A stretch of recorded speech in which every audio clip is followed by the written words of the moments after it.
ನಾನು ಬಹುತೇಕ ಇಸ್ಲಾಮಿನ ಬಗ್ಗೆ ಬಾಬಾ ಸಾಹೇಬ್ರು ಏನು ಹೇಳಿದರು, ಕ್ರಿಶ್ಚಿಯಾನಿಟಿ ಬಗ್ಗೆ ಏನು ಹೇಳಿದರು ಅಂತ ಹೇಳಿದ್ನಲ್ಲ. ಬಾಬಾ ಸಾಹೇಬ್ರು ಇನ್ನು ಸ್ವಲ್ಪ ಪೊಲಿಟಿಕಲ್ ಪಾರ್ಟಿಗಳ ಬಗ್ಗೆ ಬರ್ತೀನಿ ನಾನು. ಬಾಬಾ ಸಾಹೇಬರು ಕಮ್ಯುನಿಸ್ಟ್ರ ಬಗ್ಗೆನೂ ಕೂಡ ಸಿಕ್ಕಾಪಟ್ಟೆ ಮಾತನಾಡಿದ್ದಾರೆ. ಇವತ್ತು ಕಮ್ಯುನಿಸ್ಟ್ರು ಯಾವ್ಯಾವ ಹೋರಾಟ ನಡೆದರೂ ಕೂಡ ಬಾಬಾ ಸಾಹೇಬರ ಫೋಟೋ ಇಟ್ಕೊಂಡು ಹೋಗ್ಬಿಡ್ತಾರೆ, ಅಲ್ಲಿ ನಿಂತ್ಕೊಳ್ತಾರೆ. ಸ್ವತಃ ಬಾಬಾ ಸಾಹೇಬ್ರು ಇದ್ದಿದ್ರೆ ಅವ್ರು ಕಪಾಳಕ್ಕೆ ಹೊಡೆದು ಹೇಳ್ತಿದ್ರು, ನನ್ನ ಫೋಟೋ ಇಟ್ಕೊಂಡ್ರೆ ನೋಡಿ ಅಂತ. ಅಷ್ಟು ಕೋಪ ಇತ್ತು ಅವರಿಗೆ ಕಮ್ಯುನಿಸ್ಟ್ರ ಮೇಲೆ. ಅವ್ರು ಕಮ್ಯುನಿಸ್ಟ್ರಿಗೆ ಹೇಳ್ತಾ ಇದ್ರು, ಯಾವ ಕಾರಣಕ್ಕೂ ಕಮ್ಯುನಿಸಮ್ ಜೊತೆಗೆ ಸಂಪರ್ಕವನ್ನು ನಾನು ಮಾಡ್ಕೊಳ್ಳಲ್ಲ ಅಂತ. ಯಾಕಿತ್ತು ಅನ್ನೋದನ್ನು ಅವ್ರು ಎಕ್ಸ್ಪ್ಲೈನ್ ಮಾಡ್ತಾರೆ. ಸರಳವಾದ ಕೆಲವು ಸಂಗತಿಗಳನ್ನು ಹೇಳ್ಬೋದು, ಬಟ್ ಬಾಬಾ ಸಾಹೇಬರು ಯಾವತ್ತೂ ಆಳವಾಗಿರುವಂಥ ಸಂಗತಿಗಳನ್ನು ತೆಗೆದುಕೊಂಡು ಹೋಗ್ತಾರೆ. ಸ್ವಲ್ಪ ಗಂಭೀರವಾದ ಚರ್ಚೆ ನಡೆಯುತ್ತೆ, ಕೇಳಿಸ್ಕೊಳ್ಳಿ. ಬಾಬಾ ಸಾಹೇಬರು ಏನು ಮಾಡ್ತಾರೆ, ಒಂದು ಲೇಖನವನ್ನು ಬರೆದಿದ್ದಾರೆ. ಆ ಲೇಖನದಲ್ಲಿ ಕಾರ್ಲ್ ಮಾರ್ಕ್ಸ್ ಆ್ಯಂಡ್ ಬುದ್ಧ ಅಂತ ಒಂದು ಲೇಖನ, ಅದು ಓದ್ಬೋದಾಗಿರುವಂಥ ಲೇಖನ. ಕಾರ್ಲ್ ಮಾರ್ಕ್ಸ್ ಮತ್ತು ಬುದ್ಧದ ಶುರು ಬಾಬಾ ಸಾಹೇಬ್ರು ಹೆಂಗೆ ಮಾಡ್ತಾರೆ ಅಂತಂದರೆ, ಇಬ್ಬರನ್ನೂ ಕಂಪೇರ್ ಮಾಡ್ಲಿಕ್ಕೆ ಸಾಧ್ಯ ಆಗುತ್ತಾ ಅಂತ ನಾನೇ ಕೇಳ್ಕೊಳ್ತೀನಿ. ಆದರೆ ನಾನೇ ಕಂಪೇರ್ ಮಾಡ್ತೀನಿ, ಯಾಕೆಂದರೆ ನಾನು ಇಬ್ಬರನ್ನೂ ಚೆನ್ನಾಗಿ ಓದ್ಕೊಂಡಿದ್ದೀನಿ ಅಂತಾರೆ ಬಾಬಾ ಸಾಹೇಬ್ರು. ಅವ್ರು ಮೊದಲನೇದಾಗಿ ಹೇಳ್ತಾರೆ, ಬುದ್ಧ ಇದ್ದಿದ್ದು ಕ್ರಿಸ್ತಪೂರ್ವ 563ರಲ್ಲಿ, ಕಾರ್ಲ್ ಮಾರ್ಕ್ಸ್ 1818ರಲ್ಲಿದ್ದ. ಇವರಿಬ್ಬರ ನಡುವೆ 2381 ವರ್ಷಗಳ ಅಂತರ ಇತ್ತು. But still I am going to compare them now ಅಂತ ಬಾಬಾ ಸಾಹೇಬರು ಕಂಪೇರ್ ಮಾಡ್ತಾರೆ. ಕಂಪೇರ್ ಮಾಡುವಾಗ ಅವ್ರು ಹೇಳ್ತಾರೆ, ಮಾರ್ಕ್ಸ್ನನ್ನು ಇವರೆಲ್ಲರೂ ಹೊಸ ರಾಜಕೀಯ ಸಿದ್ಧಾಂತದ ಮತ್ತು ಹೊಸ ಆರ್ಥಿಕ ಸಿದ್ಧಾಂತದ ಶಿಲ್ಪಿ ಅಂತ ಇವ್ರು ಕರೀತಾರೆ. ಆದರೆ ಬುದ್ಧನನ್ನು ಮಾತ್ರ ಇವರು ಸಾಮಾನ್ಯವಾಗಿ ಒಂದು ಧರ್ಮದ ಜನಕ ಅಂತ ಕರೆದು ಧರ್ಮ ಸಂಸ್ಥಾಪಕ ಅಷ್ಟೇ ಅಂತ ಹೇಳಿ ಸುಮ್ಮನಾಗ್ತಾರೆ ಅಂತ. ಮಾರ್ಕ್ಸ್ವಾದಿಗಳು ಎಲ್ಲಿವರೆಗೂ ಹೋಗ್ತಾರೆ ಅಂತಂದರೆ, ಬುದ್ಧನಿಂದ ಕಲೀಲಿಕ್ಕೇನಿದೆ ಅಂತ ಕೂಡ ನಮ್ಮನ್ನು ಪ್ರಶ್ನೆ ಮಾಡ್ತಾರೆ ಅಂತ ಬಾಬಾ ಸಾಹೇಬ್ರು ಹೇಳಿ, ತುಲನೆ ಮಾಡಿ ನೋಡಿದಾಗಲೇ ಯಾರ ಯೋಗ್ಯತೆ ಏನು ಅಂತ ಗೊತ್ತಾಗೋದು ಅಂತ ಬಾಬಾ ಸಾಹೇಬ್ರು ಹೇಳ್ತಾರೆ. ನಮ್ಮದೆಲ್ಲ ದೊಡ್ಡ ಪ್ರಾಬ್ಲಮ್, ತುಲನೆ ಮಾಡೋದನ್ನೇ ಕಲ್ತಿಲ್ಲ ನಾವು. ನಾವೇನು ಮಾಡ್ತೀವಿ, ಹಿಂದೂ ಧರ್ಮವನ್ನು ಓದ್ತಾ ಹೋಗ್ತೀವಿ. ಆಮೇಲೆ ನಮಗೊಂದು ಹೇಳ್ಬಿಟ್ಟಿದ್ದಾರೆ, ಎಲ್ಲ ಧರ್ಮಗಳು ಒಂದೇ ಅಂತ. ಹೀಗಾಗಿ ನಾವು ಸಿಕ್ಕ ಕಡೆ ಹೇಳ್ತೀವಿ, ಹಿಂದೂ ಧರ್ಮ, ಇಸ್ಲಾಮು, ಕ್ರಿಶ್ಚಿಯಾನಿಟಿ ಎಲ್ಲ ಒಂದನ್ನೇ ಬೋಧಿಸುತ್ತವೆ ಅಂತ. ಹಂಗೆ ಹೇಳುವಂಥ ಸ್ವಾಮೀಜಿಗಳನ್ನು ಕೇಳಿ ನೋಡಿ, ಇಸ್ಲಾಮನ್ನು ಓದಿದ್ದೀರಾ? ಏನು ಬಿಡಿ ಚಕ್ರವರ್ತಿಯವರೇ, ಓದೋದೇನು, ಎಲ್ಲ ಒಂದನ್ನೇ ಹೇಳುತ್ತಲ್ಲ. ಓದೋದೇ ಇಲ್ಲ, ಓದಬೇಕು ಅಂತಲೇ ಇಲ್ಲ, ಎಲ್ಲ ಒಂದನ್ನೇ ಹೇಳುತ್ತೆ ಅಂತ ನಂಬಿದ್ದೀವಿ ಅಂತ. ನೀವು ಸುಮ್ಮನೆ ಕಂಪೇರ್ ಮಾಡಿ ನೋಡಿ, ದೇವರು ಅನ್ನೋದಕ್ಕೆ ನಮ್ಮ ವ್ಯಾಖ್ಯೆ ಏನಿದೆ, ಅವರ ವ್ಯಾಖ್ಯೆ ಏನಿದೆ. ಸ್ವರ್ಗ ಅನ್ನೋದಕ್ಕೆ ನಮ್ಮ ವ್ಯಾಖ್ಯೆ ಏನು, ಅವರ ವ್ಯಾಖ್ಯೆ ಏನು. ನಾವು ಸ್ವರ್ಗದಲ್ಲಿ ಏನು ಮಾಡ್ತೀವಿ, ಅವ್ರು ಏನು ಮಾಡ್ತಾರೆ, ತುಲನೆ ಮಾಡಿ ನೋಡ್ರಲ್ಲ. ಸ್ತ್ರೀ ಅಂತಂದರೆ ನಮ್ಮಲ್ಲೇನು, ಅವರಲ್ಲೇನು. ಸ್ವತಃ ಮುಸಲ್ಮಾನರ ಮತಗ್ರಂಥ ಹೇಳುತ್ತೆ, ನಿಮಗೆ ಉತ್ತುಕೊಳ್ಳಲಿಕ್ಕೆ ಭೂಮಿಯನ್ನು ಕೊಟ್ಟಿದ್ದೀನಿ.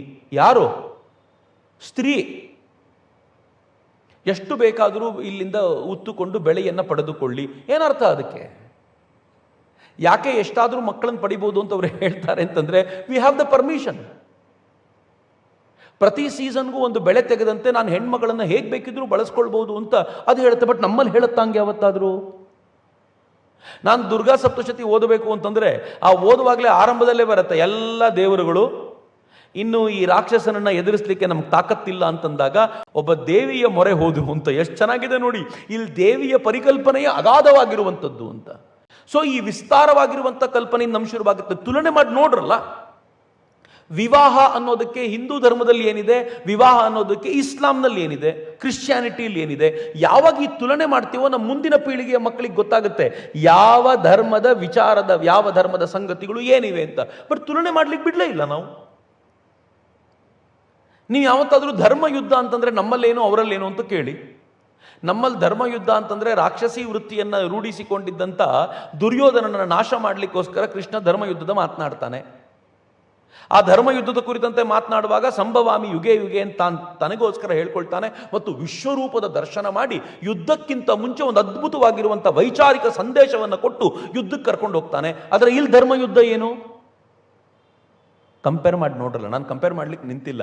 ಯಾವಾಗ ಕಂಪೇರ್ ಮಾಡ್ತೀವಲ್ಲ, ಆ ಕಂಪೇರ್ ಮಾಡಿದಾಗ ನಮಗೊಂದು ಅಂದಾಜಾಗುತ್ತೆ ಏನಿದೆ, ಹೇಗಿದೆ ಅಂತ. ಬಾಬಾ ಸಾಹೇಬರು ಈ ಕಾರಣಕ್ಕೆ ಬುದ್ಧನನ್ನು ಮತ್ತು ಮಾರ್ಕ್ಸನ್ನು ಕಂಪೇರ್ ಮಾಡ್ತಾರೆ. ನನ್ನ ಪಾಲಿಗೆ ಬುದ್ಧ ಬೌದ್ಧಮತೀಯ, ಬೌದ್ಧ ಧರ್ಮದ ಸಂಸ್ಥಾಪಕ ಎಲ್ಲವನ್ನು ಪಕ್ಕಕ್ಕಿಟ್ಟರೆ ಅವನು ಭಾರತೀಯ ಸಂಸ್ಕೃತಿಯ ಒಂದು ಅಧ್ವರ್ಯು, ಮುಂದಾಳತ್ವವನ್ನು ವಹಿಸಿದಂಥ ಒಬ್ಬ ವ್ಯಕ್ತಿ ಅನ್ನೋ ದೃಷ್ಟಿಯಿಂದ ನೋಡೋದಾದರೆ ಭಾರತೀಯ ಸಂಸ್ಕೃತಿಯನ್ನು ಮತ್ತು ಮಾರ್ಕ್ಸ್ ಸಂಸ್ಕೃತಿಯನ್ನು ಬಾಬಾ ಸಾಹೇಬರು ಕಂಪೇರ್ ಮಾಡ್ತಿದ್ದಾರೆ ಅಂತ ನಾನು ಭಾವಿಸ್ತೀನಿ. ಅದನ್ನು ಆಧಾರವಾಗಿ ಇಟ್ಕೊಂಡು ನೀವು ನೋಡ್ತಾ ಹೋಗಿ, ಬಾಬಾ ಸಾಹೇಬ್ರು ಹೇಳ್ತಾರೆ, ಬುದ್ಧನ ಒಟ್ಟಾರೆ ವಿಚಾರಧಾರೆಯನ್ನು ನಾನು ಕ್ರೋಢೀಕರಿಸಿಕೊಟ್ರೆ ಕೆಲವು ಪಾಯಿಂಟ್ ಆಗುತ್ತೆ ಅಂತ ಒಂದಷ್ಟು ಪಾಯಿಂಟ್ ಕೊಟ್ಟಿದ್ದಾರೆ. ನಾನು ಅದರಲ್ಲೂ ಕೆಲವು ಪಾಯಿಂಟನ್ನು ಮಾತ್ರ ತೊಗೊಂಡು ನಿಮ್ಮ ಮುಂದೆ ಕೊಡ್ತೀನಿ. ಅವ್ರು ಹೇಳ್ತಾರೆ, ಅವನನ್ನು ಬರೀ ಎಲ್ಲರೂ ಅಹಿಂಸಾವಾದಿ ಅಂತಾರೆ, ಅವನು ಅಷ್ಟೇ ಅಲ್ಲ, ಅದಕ್ಕಿಂತ ಜಾಸ್ತಿ ಆಗಿದ್ದ. ಧರ್ಮ ಜೀವನಕ್ಕೆ ದೇವರು, ಆತ್ಮ, ಸ್ವರ್ಗ ಇವುಗಳ ಬಗೆಗಿನ ಊಹೆಗಳಿಗಲ್ಲ ಅಂದಿದ್ದ. ಚೆನ್ನಾಗಿದೆ ಈ ಪಾಯಿಂಟು. ಅಂದರೆ ನೀವು ಧರ್ಮವನ್ನು ಜೀವನಕ್ಕೆ ಬಳಸ್ರಪ್ಪ. ಯಾರೋ ಬಂದ್ಬಿಟ್ಟು ಉಪನ್ಯಾಸಕರು ದೇವರು ಅಂದರೆ ಯಾರು ಗೊತ್ತಾ, ಬ್ರಹ್ಮ ಅಂದರೆ ಹೆಂಗಿರುತ್ತೆ ಗೊತ್ತಾ, ಪ್ರಪಂಚ ಅಂದರೆ ಇದು ಮಾಯೆ, ಇವೆಲ್ಲ ಹೇಳ್ತಿದ್ರೆ ತಲೆ ಕೆಡಿಸ್ಕೊಳ್ಬೇಡಿ. ಧರ್ಮ ಬೇಕಾಗಿರೋದು ನಿಮ್ಮ ಬದುಕಿಗೆ, ಅದಕ್ಕೆ ಬಳಸ್ಕೊಂಡು ಹಾಯಾಗಿರಿ. ಇದೆಲ್ಲ ಯಾಕೆ ತಲೆ ಕೆಡಿಸ್ಕೊಳ್ತೀರಾ ಅಂತ ಬುದ್ಧ ಹೇಳ್ತಿದ್ದ. ಆತ್ಮೋದ್ಧಾರ ಧರ್ಮದ ಕೇಂದ್ರ ಅಲ್ಲ. ಪ್ರಪಂಚದ ಪುನರ್ರಚನೆ ಮಾಡೋದು ಧರ್ಮದ ಕೆಲಸವೇ ಹೊರತು ಅದರ ಆದಿ ಯಾವಾಗಾಯಿತು, ಅಂತ್ಯ ಯಾವಾಗತ್ತೆ ಈ ವಿವರಕ್ಕೆ ಹೋಗೋದಲ್ಲ. ಖಾಸಗಿ ಆಸ್ತಿಯ ಒಡೆತನದಿಂದ ಒಂದು ವರ್ಗಕ್ಕೆ ಅಧಿಕಾರ ಸಿಗುತ್ತೆ, ಇನ್ನೊಂದು ದುಃಖವನ್ನು ಅನುಭವಿಸುತ್ತೆ. ಯಾರೋ ಒಬ್ಬರಿಗೆ ತುಂಬ ಆಸ್ತಿ ಇದೆ ಅಂತಾದರೆ ಅವನಿಗೆ ಅಧಿಕಾರ ಸಿಗುತ್ತೆ. ಯಾರೋ ಒಬ್ಬ ಪೊಲಿಟಿಕಲ್ ಲೀಡರ್ ಹತ್ರ ನಾವು ಚರ್ಚೆ ಮಾಡ್ತಿದ್ದೆ ಇತ್ತೀಚೆಗೆ. ನಾನು ಕೇಳಿದೆ, ಆ ಲೀಡ್ರ್ ಹತ್ರ ಒಂದು 3-4 ಸಾವಿರ ಕೋಟಿ ರೂಪಾಯಿ ಇರ್ಬೋದಾ ಅಂತ. ಇನ್ನೊಬ್ಬ ಪೊಲಿಟಿಕಲ್ ಲೀಡ್ರ್ ಹತ್ರ. ನಾನು ಯಾರು ಅಂತ ಹೇಳೋದಿಲ್ಲ, ಸುಮ್ಮನೆ ಕೂತ್ಕೊಂಡು ಮಾತನಾಡ್ತಿದ್ದೆ. ಅವ್ರು ಹಂಗೆ ಕೇಳಿದ ತಕ್ಷಣ ಮಾತಾಡ್ತಿದ್ರು, ಸಡನ್ನಾಗಿ ಸೈಲೆಂಟಾಗಿ ನನ್ನ ಮುಖ ನೋಡಿದ್ರು. ನೀವು ತಮಾಷೆಗೆ ಕೇಳ್ತಿದ್ದೀರೋ ಸೀರಿಯಸ್ ಆಗಿ ಕೇಳ್ತಿದ್ದೀರೋ ಅಂತ. ನಾನಂದೆ ಅದಕ್ಕಿಂತ ಕಡಿಮೆನಾ ಅಂತ ಕೇಳಿದೆ. ರೀ ನೀವು ಸೀರಿಯಸ್ ಆಗಿ ಈ ಮಾತು ಹೇಳ್ತಿದ್ದೀರಾ ಅಂತ. ಐ ಸೆಟ್ ಫೈನ್, 3-4 ಸಾವಿರ ಕೋಟಿ ರೂಪಾಯಿ ಇರ್ಬೋದು ಅಂದರೆ ಸಡನ್ನಾಗಿ ಇನ್ನೊಬ್ಬ ಪೊಲಿಟಿಕಲ್ ಲೀಡರ್ಗೆ ಅವ್ರಿಗೆ ಕಾಲ್ ಮಾಡಿದರು, ಸ್ಪೀಕರ್ ಆನ್ ಮಾಡಿ ಕೇಳಿದರು ಆ ಲೀಡರ್ ಹತ್ರ ಎಷ್ಟು ದುಡ್ಡು ಇರ್ಬೋದು ಅಂತ. ಅವರಂದರು ಸದ್ಯಕ್ಕೆ ಲೆಕ್ಕಕ್ಕೆ ಸಿಗ್ಬೋದಾಗಿರುವಂಥ ಒಂದು 70-80 ಸಾವಿರ ಕೋಟಿ ರೂಪಾಯಿ ಇರ್ಬೋದು ಅಂದರು. I was at 3,000 to 4,000 crores. 70-80 ಸಾವಿರ ಕೋಟಿ. ನಾನಂದೆ ಸರ್ $10 billion. ಪಾಪ ಪಾಕಿಸ್ತಾನದವ್ರು $1 billion ಒದ್ದಾಡ್ತಿದ್ದಾರೆ. ನಮ್ಮೊಬ್ಬ ಕರ್ನಾಟಕದ ಪೊಲಿಟಿಷಿಯನ್ ಹತ್ರ $10 billion ಇದೆ. I was shocked. ಆವಾಗ ಯೋಚನೆ ಮಾಡ್ತಾ ಅವ್ರು ಹೇಳಿದರು ಹೇಗೆ ಅವ್ರು ಸಂಪಾದಿಸ್ತಾರೆ, ಏನು ಮಾಡ್ತಾರೆ ಅನ್ನುವಾಗ ಐ ವಾಸ್ ಡೀಪ್ಲಿ ಥಿಂಕಿಂಗ್ ಈ ಮಾತನ್ನು. ಒಬ್ಬನ ಹತ್ರ ಕ್ರೋಢೀಕರಣಗೊಂಡಾಗ ಅವನಿಗೆ ಅಧಿಕಾರ ಸಿಗುತ್ತೆ, ಅನೇಕರು ದುಃಖವನ್ನು ಅನುಭವಿಸ್ತಾರೆ. ಬುದ್ಧನ ಮಾತು. ದುಃಖ ಹೋಗಲಾಡಿಸ್ಲಿಕ್ಕೆ ಏನು ಮಾಡಬೇಕು ಅಂದರೆ ಅದಕ್ಕೆ ಉಂಟಾಗಿರುವಂಥ ಕಾರಣವನ್ನೇ ಹೋಗಲಾಡಿಸ್ಬಿಡಬೇಕು. ಎಲ್ಲ ಮಾನವರು ಸಮಾನರು. ಸತ್ಯ ಮತ್ತು ನ್ಯಾಯಕ್ಕಲ್ಲದಿದ್ದರೆ ಯುದ್ಧ ಬಹಳ ಕೆಟ್ಟದ್ದು. ಗೆದ್ದವನು ಸೋತವನನ್ನು ಧರ್ಮದಿಂದ ಕಾಣಬೇಕು. ಸೇಲಿಯನ್ ಪಾಯಿಂಟ್ಸ್ ಆಫ್ ಬುದ್ಧಾಸ್ ಟೀಚಿಂಗ್ಸ್. ಅದನ್ನು ಬಾಬಾ ಸಾಹೇಬರೇ ಕ್ರೋಢೀಕರಿಸಿರೋದು. ಇನ್ನು ಬಾಬಾ ಸಾಹೇಬರು ಮಾರ್ಕ್ಸನ್ನು ಕ್ರೋಢೀಕರಿಸ್ತಾರೆ, ಕಂಪೇರ್ ಮಾಡ್ತಾರೆ. ಏನು ಹೇಳ್ತಾರೆ ಅಂತಂದರೆ, ತತ್ವಜ್ಞಾನದ ಉದ್ದೇಶ ಪ್ರಪಂಚ ಪುನರಚನೆ, ವಿಶ್ವದ ಮೂಲವನ್ನು ವಿವರಿಸೋದಲ್ಲ. ಸೇಮ್ ಬುದ್ಧನ ಚಿಂತನೆಗೆ ಮ್ಯಾಚ್ ಆಗುತ್ತೆ. ಇತಿಹಾಸದ ಗತಿ ನಿರ್ಧರಿಸೋದು ಆರ್ಥಿಕ ಶಕ್ತಿ, ಬೇರೆ ಯಾವ ಶಕ್ತಿಯೂ ಅಲ್ಲ. ಒಡೆಯರು ಮತ್ತು ದುಡಿಮೆಯವರು ಅಂತ 2 ವರ್ಗ ಇದೆ. ಮಾಲೀಕರು ಶ್ರಮಜೀವಿಗಳನ್ನು ಶೋಷಿಸ್ತಾರೆ. ಇಡೀ ಮಾರ್ಕ್ಸಿಸಮ್ ಇದೆಯಲ್ಲ, ಅದು ನಿಂತಿರೋದೇ ಇದ್ರ ಮೇಲೆ. ಒಡೆಯರು ಅಂತ ಒಬ್ರು ಇರ್ತಾರೆ, ವರ್ಕರ್ಸ್ ಅಂತ ಒಬ್ರು ಇರ್ತಾರೆ. ಈ ಒಡೆಯ ಇರೋದು ಯಾಕೆ ಅಂದರೆ ಈ ವರ್ಕರ್ಸನ್ನು ಶೋಷಿಸ್ಲಿಕ್ಕೆ ಅಂತಾನೆ. ಯಾರಾದರೂ ವರ್ಕರ್ಸನ್ನು ಶೋಷಿಸ್ತಿಲ್ಲ ಅಂದರೆ ನಂಬಕ್ಕಾಗಲ್ಲ ಅವರಿಗೆ, ಅದು ಸುಳ್ಳು, ಏನೋ ಮೋಸ ಮಾಡ್ತಿದ್ದಾನೆ ಅಂತ. ಮಾರ್ಕ್ಸಿಸಮ್ ಅದರ ಆಧಾರದ ಮೇಲಿದೆ. ಖಾಸಗಿ ಒಡೆತನದಿಂದ ದುಃಖ ಬರುತ್ತೆ, ಅದನ್ನು ತೊಡೆದು ಹಾಕಿದರೆ ಶೋಷಣೆ ನಿಲ್ಲುತ್ತೆ. ಅಂದರೆ ಖಾಸಗಿ ಒಡೆತನ ಇಡಲೇಬಾರದು ಅಂತ. ದುಡಿಮೆಗಾರರು ದಾರಿದ್ರ್ಯಕ್ಕೆ ತಳ್ಳಲ್ಪಡ್ತಾರೆ. ಅದರಿಂದಾಗ ಅವರೊಳಗೊಂದು ಕ್ರಾಂತಿಕಾರಿ ಮನೋಭಾವ ಬರುತ್ತೆ, ವರ್ಗ ಸಂಘರ್ಷವಾಗುತ್ತೆ, ವರ್ಗ ಹೋರಾಟ ಆಗುತ್ತೆ. ನೆನ್ಪಿಟ್ಕೊಳ್ಳಿ, ದುಡಿಮೆಗಾರರು ದಾರಿದ್ರ್ಯಕ್ಕೆ ಹೋದರೆ ಮಾತ್ರ ವರ್ಗ ಸಂಘರ್ಷ ಮತ್ತು ವರ್ಗ ಹೋರಾಟ ನಡೆಯುತ್ತೆ. ದುಡಿಮೆಗಾರರು ಲೈಫ್ ಚೆನ್ನಾಗಾಗ್ಬಿಡ್ತು ಅಂತಂದರೆ ಮಾರ್ಕ್ಸಿಸಮ್ ಸತ್ತೋಗುತ್ತೆ. ಅದಕ್ಕೆ ಮಾರ್ಕ್ಸಿಸಮ್ಗೆ ಇರುವಂಥ ಒಂದು ದೊಡ್ಡ ಚಾಲೆಂಜ್ ಏನು ಅಂತಂದರೆ, ದುಡಿಮೆಗಾರರು ದಾರಿದ್ರ್ಯದಲ್ಲೇ ಇರುವಂತೆ ಮಾಡೋದು ಹೆಂಗೆ? The other point. ಬಾಬಾ ಸಾಹೇಬರು ಇದನ್ನು ಚೆನ್ನಾಗಿ ಹೇಳ್ತಾರೆ. ಮುಂದುವರೆದು ಹೇಳ್ತಾರೆ, ಕೂಲಿಕಾರರು ತಮ್ಮ ಆಡಳಿತ ಸ್ಥಾಪಿಸಿ ಶ್ರಮಜೀವಿಗಳ ಪ್ರಭುತ್ವವನ್ನು ಸ್ಥಾಪಿಸ್ತಾರೆ. ಒಂದು ಹಂತದಲ್ಲಿ ಮಾರ್ಕ್ಸಿಸಮ್ ಸಮಾಜಕ್ಕೆ ಅನಿವಾರ್ಯವಾಗುತ್ತೆ ಅಂತ ಬಾಬಾ ಸಾಹೇಬರು ಹೇಳ್ತಾರೆ. ಮಾರ್ಕ್ಸ್ ಹೇಳ್ತಾನೆ. ಇದಕ್ಕೆ ಬಾಬಾ ಸಾಹೇಬರು ಏನು ಹೇಳ್ತಾರೆ ಅಂತಂದರೆ, ಎಲ್ಲ ಲೆಫ್ಟಿಸ್ಟ್ಗಳು ಕೇಳಬೇಕಾಗಿರೋ ಮಾತು.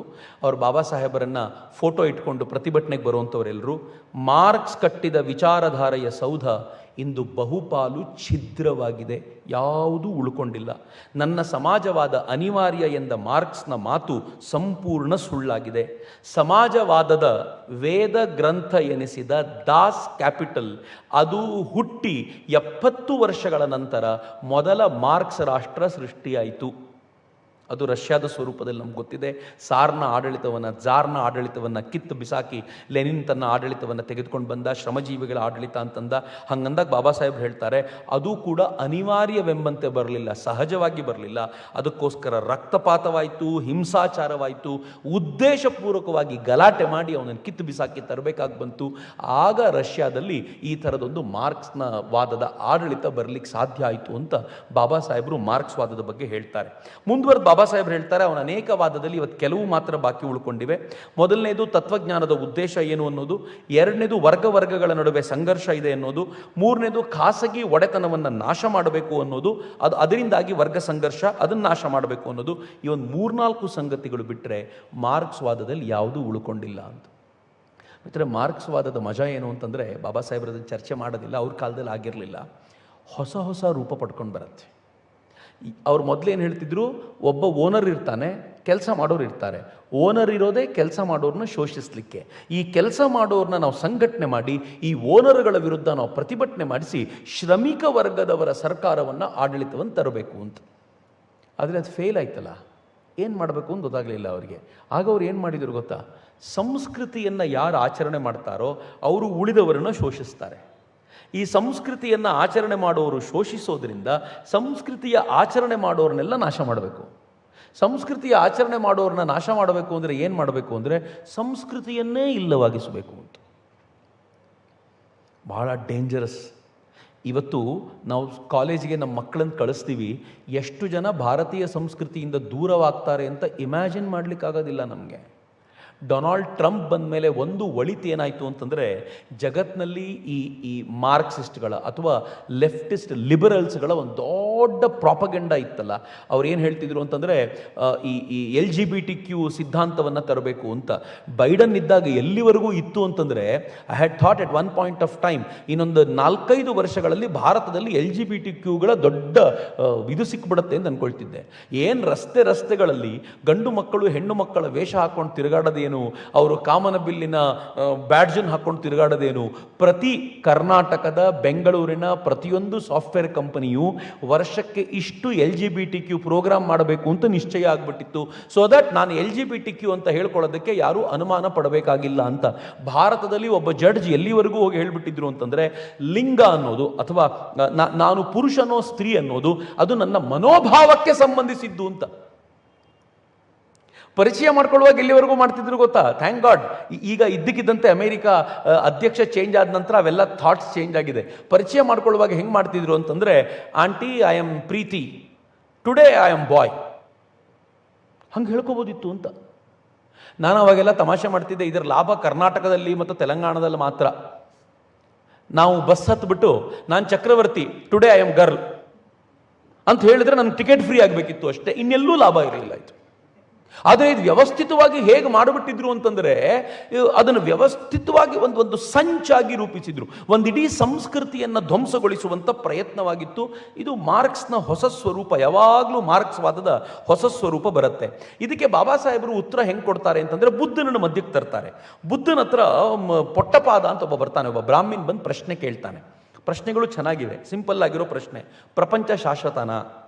ಪ್ರಪಂಚಕ್ಕೆ ಮಿತಿ ಇದೆಯಾ? ಅಥವಾ ಪ್ರಪಂಚ ಅನಂತವಾದ? ಆತ್ಮ ಮತ್ತು ದೇಹ ಬೇರೆ ಬೇರೆನಾ? ಬುದ್ಧ ಏನಕ್ಕೂ ಉತ್ತರ ಕೊಡೋದಿಲ್ಲ. ಅವನು ಕೇಳ್ತಾನೆ, ಯಾತಕ್ಕೆ ಉತ್ತರ ಕೊಡ್ತಿಲ್ಲ ಅಂತಂದರೆ, ಬುದ್ಧ ಹೇಳ್ತಾನೆ, ಈ ಪ್ರಶ್ನೆ ಪ್ರಯೋಜನಕಾರಿ ಅಂತ ನಾನು ಅನ್ಕೊಂಡಿಲ್ಲ. ನೀನು ಕೇಳಿ ನಾನು ಉತ್ತರ ಕೊಟ್ಟು ಯಾರಿಗೂ ಲಾಭ ಇದೆ ಅಂತ ನನಗನ್ನಿಸ್ಲಿಲ್ಲ, ಅದಕ್ಕೆ ಉತ್ತರ ಕೊಡಲ್ಲ. ಅದು ಅನಾಸಕ್ತಿಗೆ, ಕಾಮ ಭಾವನೆಯನ್ನು ಶುದ್ಧಿ ಮಾಡಲಿಕ್ಕೆ ಈ ಪ್ರಶ್ನೆಗೆ ಉತ್ತರ ಕೊಡೋದ್ರಿಂದ ಯಾವ ಲಾಭವೂ ಇಲ್ಲ. ಇದು ನಿಜ ಜ್ಞಾನಕ್ಕೂ ಉಪಯೋಗ ಇಲ್ಲ, ಒಳನೋಟವನ್ನು ವೃದ್ಧಿ ಮಾಡೋದಿಲ್ಲ. ಅದಕ್ಕೆ ನಾನಿದಕ್ಕೆ ಉತ್ತರ ಕೊಡೋದಿಲ್ಲ. ಮಾರ್ಕ್ಸ್ನ ಮೊದಲನೇ ಮಾತಿದೆಯಲ್ಲ, ನೀವು ಏನೇನು ಈ ಪ್ರಶ್ನೆಗಳು ತತ್ವಜ್ಞಾನದ ಕೇಳ್ತೀರೋ ಅದು ಪ್ರಪಂಚದ ಪುನರ್ರಚನೆಗೆ ಹೊರತು ಅದು ಯಾವಾಗ ಹುಟ್ಟಿತು ಏನು ಹುಟ್ಟಿತು ಅಂತ ತಿಳ್ಕೊಳ್ಳೋಕ್ಕಲ್ಲ. ಸೊ ಬುದ್ಧ ಇದನ್ನು ಭಾಳ ಹಿಂದೆನೇ ಹೇಳಿದ್ದಾನೆ. ಮಾರ್ಕ್ಸ್ ಅವನನ್ನು 2300 ವರ್ಷಗಳ ನಂತರ ಅನುಸರಿಸಿದ್ದಾನಷ್ಟೇ ಅಂತ ಬಾಬಾ ಸಾಹೇಬ್ರು ಹೇಳಬೇಕಿತ್ತು. ಅದನ್ನು ಹೇಳ್ತಾರೆ. ಮುಂದುವರೆದು ಬಾಬಾ ಸಾಹೇಬ್ರು ಹೇಳ್ತಾರೆ, ಸಂಗ್ರಹಣೆಯೇ ಆಸ್ತಿಯ ಮೂಲ. ಸಂಗ್ರಹಿಸದೇ ಇದ್ದರೆ ಆಸ್ತಿ ಹೆಂಗೆ? ಯಾರು ಸಂಗ್ರಹಿಸಿಟ್ರೂ ಅದು ಆಸ್ತಿಯ ಮೂಲ ಆಗುತ್ತೆ. ಹೀಗಾಗಿ ಸಂಗ್ರಹಿಸಲಿಕ್ಕೆ ಬಿಡಬಾರ್ದು. ಬುದ್ಧ ತನ್ನ ಭಿಕ್ಷುಗಳಿಗೆ ಕಂಡೀಷನ್ ಹಾಕಿದ್ದಂತೆ. ಏನು ಕಂಡೀಷನ್ ಗೊತ್ತಾ? 3ಕ್ಕಿಂತ ಹೆಚ್ಚು ಬಟ್ಟೆ ಇರಬಾರ್ದು. ಎರಡನೇದು, ಸೊಂಟಕ್ಕೆ ಉಡ್ದಾರ ಇಟ್ಕೊಂಡಿರ್ಬೇಕು, ಪ್ರಾಬಬ್ಲಿ ಬಟ್ಟೆಯನ್ನು ಕಟ್ಕೊಳ್ಳಿಕ್ಕೆ ಅಂತ ಇರ್ಬೋದು. ಕೈಯಲ್ಲೊಂದು ಭಿಕ್ಷಾ ಪಾತ್ರೆ ಇಟ್ಕೊಳ್ಳಿಕ್ಕೆ ಅವನಿಗೆ ಫ್ರೀಡಮ್ ಇರೋದು. ಒಂದು ಕತ್ರಿ, ಸೂಜಿ, ನೀರು ಸೋಸುವ ಬಟ್ಟಲು, ಇದು ಬಿಟ್ಟರೆ ಇನ್ನೇನನ್ನೂ ಭಿಕ್ಷುವಾದವನು ಇಟ್ಕೋಬಾರ್ದು ಅಂತ ಕಂಡೀಷನ್ ಭಿಕ್ಷುಗಳಿಗೆ. ಚಿನ್ನ ಬೆಳ್ಳಿಯನ್ನು ಬುದ್ಧ ಅವಾಯ್ಡ್ ಮಾಡಿಸಿದ್ದ. ಯಾಕೆ ಅಂತಂದರೆ, ಚಿನ್ನ ಬೆಳ್ಳಿ ಏನಾದರೂ ಇಟ್ಕೊಂಡ್ರೆ ಅಗತ್ಯ ಬಂದಾಗ ಅದನ್ನು ಮಾರಿ ಇನ್ನೇನಾದರೂ ಕೊಂಡ್ಕೊಂಡು ಬಿಡ್ತಾರೆ ಅನ್ನೋ ಭಯಕ್ಕೆ ಚಿನ್ನ ಬೆಳ್ಳಿನೂ ಯಾರು ಧರಿಸುವಂತಿಲ್ಲ, ಇಟ್ಕೊಳ್ಳುವಂತಿಲ್ಲ ಅಂತ ರೂಲ್ ಮಾಡಿದ್ದ ಅಂತ ಬಾಬಾ ಸಾಹೇಬ್ರು ಹೇಳ್ತಾರೆ. ರಷ್ಯಾದಲ್ಲಿ ಮಾರ್ಕ್ಸ್ವಾದದ ಏನು ಬದುಕಿನ ರೀತಿ ಇದೆಯಲ್ಲ, ಅದಕ್ಕಿಂತಲೂ ಕಠಿಣವಾದ ಬದುಕನ್ನು ಬುದ್ಧ ತನ್ನ ಸಂಘದಲ್ಲಿ ಅವತ್ತೇ ಮಾಡಿಸಿದ್ದ ಅಂತ. ಇಷ್ಟೇ ಅಲ್ಲದೆ ಸಂಘದಲ್ಲಿರುವಂಥ ಪ್ರತಿಯೊಬ್ಬ ಭಿಕ್ಷುವು ಪಂಚಶೀಲಗಳನ್ನು ಫಾಲೋ ಮಾಡಬೇಕು, ಅಷ್ಟಾಂಗ ಮಾರ್ಗವನ್ನು ಫಾಲೋ ಮಾಡಬೇಕು, ದಶ ಪಾರಮಿತ ತತ್ವಗಳನ್ನು ಫಾಲೋ ಮಾಡಬೇಕು. ಚೌಕಟ್ಟುಗಳನ್ನು ಹಾಕಿ ಹಾಕಿ ಹಾಕಿ ಒಬ್ಬ ವ್ಯಕ್ತಿಯನ್ನು ಬಲಗೊಳಿಸುವಂಥ ಪ್ರಯತ್ನವನ್ನು ಅವನು ಮಾಡಿದ್ದ. ಇಷ್ಟಾದರೂ ಬುದ್ಧ ಅಹಿಂಸೆ ಅಂತಂದ. ಆದರೆ ನ್ಯಾಯಸ್ಥಾಪನೆ ಪ್ರಶ್ನೆ ಬಂದಾಗ ಮಾತ್ರ ಹಿಂಸೆ ಮಾಡ್ಬೋದು ಅಂತ ಹೇಳಿದ್ದ. ಯಾಕೆ ಅಂತಂದರೆ, ಬಾಬಾ ಸಾಹೇಬರಿಗೆ ಗೊತ್ತಿತ್ತು, ಕಮ್ಯುನಿಸ್ಟರಿಗೆ ಹಿಂಸೆ ಅಂದರೆ ರಾತ್ರಿ ನಿದ್ದೆಯಷ್ಟೇ ಅದು ಸಹಜವಾಗಿರುವಂಥದ್ದು ಅಂತ. ರಾತ್ರಿ ನಿದ್ದೆ ಮಾಡೋದು ಎಷ್ಟು ಸಹಜವೋ ಕಮ್ಯುನಿಸ್ಟರಿಗೆ ಹಿಂಸೆಯೂ ಅಷ್ಟೇ ಸಹಜವಾಗಿತ್ತು. ಬಾಬಾ ಸಾಹೇಬರು ಹೇಳ್ತಾರೆ, ಬುದ್ಧ ಯಾವತ್ತೂ ಹಿಂಸೆಯನ್ನು ಹೇಳಿರಲಿಲ್ಲ ಅಂತ. ನಾನು ಇತ್ತೀಚೆಗೆ ಒಂದು ಮಾತನ್ನು ಕೇಳ್ತಿದ್ದೆ, ಮಹುವಾ ಮೊಯ್ತ್ರಾದು, ಭಾಳ ಹಳೆ ಮಾತದು. ಆಕೆ ಕಳೆದ ಎಲೆಕ್ಷನ್ ಮುಗಿದಾಗ ಪಶ್ಚಿಮ ಬಂಗಾಳದಲ್ಲಿ ತುಂಬ ದೊಡ್ಡ ಮಟ್ಟದಲ್ಲಿ ಅಲ್ಲಿರುವಂಥ ಕಾರ್ಯಕರ್ತರನ್ನು ಕೊಲ್ಲುವಂಥ, ವಿರೋಧ ಪಕ್ಷದ ಕಾರ್ಯಕರ್ತಗಳನ್ನು ಕೊಲ್ಲುವಂಥ, ಬಡಿಯುವಂಥ ಇದು ನಡೆದಾಗ ಆಕೆ ಏನು ಹೇಳ್ತಾಳೆ ಗೊತ್ತಾ, ನೋಡು, ಇದು ಆ ಕಾರ್ಯಕರ್ತ ಈ ಕಾರ್ಯಕರ್ತ ಅನ್ನೋ ಪ್ರಶ್ನೆ ಅಲ್ಲ. ಹಿಂದೆ ಕಮ್ಯುನಿಸ್ಟ್ ಇದನ್ನು ಮಾಡ್ತಾಯಿದ್ರು, ಇವತ್ತು ಇವ್ರು ಮಾಡ್ತಾರೆ. ಇದು ಬಂಗಾಳದ ಬ್ಲಡ್ನಲ್ಲಿದೆ ಅಂತ. ಅಬ್ಬಾ ಹೆಂಗೆ ಹೇಳ್ತಾರೆ ನೋಡಿ, ಬಂಗಾಳದ ಬ್ಲಡ್ನಲ್ಲಿದೆ ಮಾಡೋದು ಅಂತ. ಆದರೆ ಈಗ ಯಾರಾದರೂ ಅವ್ರ ಕಾರ್ಯಕರ್ತರಿಗೆ ಹೊಡೆದ ತಕ್ಷಣ ಕೂಗಾಡ್ತಾರೆ, ಇದು ಪೊಲಿಟಿಕಲ್ ವೆಂಡೆಟ್ಟಾ ಅಂತ. ಹೌದಪ್ಪ, ಬಂಗಾಳದ ಬ್ಲಡ್ನಲ್ಲಿದೆ ಅಂತ ಈಗ ಯಾಕೆ ಅನ್ನಿಸ್ತಿಲ್ಲ? ಈ ಕಮ್ಯುನಿಸ್ಟ್ರು ಎಂಥದ್ದೊಂದು ಸಿಸ್ಟಮನ್ನು ಕ್ರಿಯೇಟ್ ಕಮ್ಯುನಿಸ್ಟ್ರು ಮಾಡಿರೋದಿದೋ. ಎಲ್ಲೆಲ್ಲಿ ಕಮ್ಯುನಿಸ್ಟ್ರ ಆಳ್ವಿಕೆ ಇದೆಯೋ ಅಲ್ಲಿ ಭಯಾನಕವಾದ ರಕ್ತಪಾತಗಳನ್ನು ನಡೆದಿರೋದು ನೀವು ನೋಡಿರ್ತೀರಾ. ಎಲ್ಲೆಲ್ಲಿದೆಯೋ ಅಲ್ಲೆಲ್ಲ. ಅದು ಚೀನಾದಲ್ಲಿದ್ದರೆ ರಕ್ತಪಾತ, ಅದು ರಷ್ಯಾದಲ್ಲಿದ್ದರೆ ರಕ್ತಪಾತ, ಅದು ಬಂಗಾಳದಲ್ಲಿದ್ದರೆ ರಕ್ತಪಾತ, ಅದು ಕೇರಳದಲ್ಲಿದ್ದರೆ ರಕ್ತಪಾತ. ಎಲ್ಲೆಲ್ಲಿದೆಯೋ ಅಲ್ಲೆಲ್ಲ ರಕ್ತಪಾತ ನಡೆದಿದೆ. ಯಾಕೆ ಅಂತಂದರೆ ಕಮ್ಯುನಿಸ್ಟ್ರಿಗೆ ರಕ್ತಪಾತ ಅನ್ನೋದು, ಹಿಂಸೆ ಅನ್ನೋದು ರಾತ್ರಿ ನಿದ್ದೆ ಎಷ್ಟು ಸಹಜವೋ ಅಷ್ಟು ಸಹಜ ಅಂತ. ಬುದ್ಧ ಯಾವತ್ತೂ ಸರ್ವಾಧಿಕಾರ ಒಪ್ಪಲಿಲ್ಲ. ಅವನು ಶುದ್ಧಾಂಗ ಪ್ರಜಾಪ್ರಭುತ್ವವಾದಿ ಆಗಿದ್ದ. ಅವನ ಊರಾಗಿದ್ದಂಥ ಶಾಕ್ಯರ ಊರು, ಅದು ಕೂಡ ಪ್ರಜಾಧಿಪತ್ಯ ಹೊಂದಿತ್ತು. ಅವನ ಪ್ರೀತಿಯ ವೈಶಾಲಿ ಕೂಡ ಪ್ರಜಾಧಿಪತ್ಯವನ್ನು ಹೊಂದಿತ್ತು ಅಂತ ಅವ್ರು ಹೇಳ್ತಾರೆ. ಮುಂದುವರೆದು ಬುದ್ಧನ ಬಗ್ಗೆ ಮಾತಾಡ್ತಾ ಹೇಳ್ತಾರೆ, ಶುದ್ಧಾಂಗ ಸಮಾಜವಾದಿಯಾಗಿದ್ದ. ಇವರೇನು ಸಮಾಜವಾದದ ಮಾತಾಡ್ತಾರಲ್ಲ, ಅದಕ್ಕಿಂತ ಬೆಸ್ಟ್ ಸಮಾಜವಾದಿ ಬುದ್ಧ ಆಗಿದ್ದ ಅಂಥೇಳಿ ಭಿಕ್ಷುಗಳಿಗೆ ಒಂದು ಕಂಡೀಷನ್ ಇತ್ತಂತೆ. ನನಗೂ ಬಾಬಾ ಸಾಹೇಬ್ರನ್ನ ಓದೋವರೆಗೂ ಗೊತ್ತಿರಲಿಲ್ಲ. ಬಾಬಾ ಸಾಹೇಬ್ರು ಹೇಳ್ತಾರೆ, ಭಿಕ್ಷುಗಳಿಗೆ ಆರಂಭದಲ್ಲಿ ಒಂದು ಕಂಡೀಷನ್ ಹಾಕಿದ್ದಂತೆ ಅವನು, ಚಿಂದಿ ಬಟ್ಟೆಗಳಿಂದರೆ ಅವ್ರು ತಮ್ಮ ಬಟ್ಟೆನ ಹೊಲ್ಕೋಬೇಕು ಅಂತ.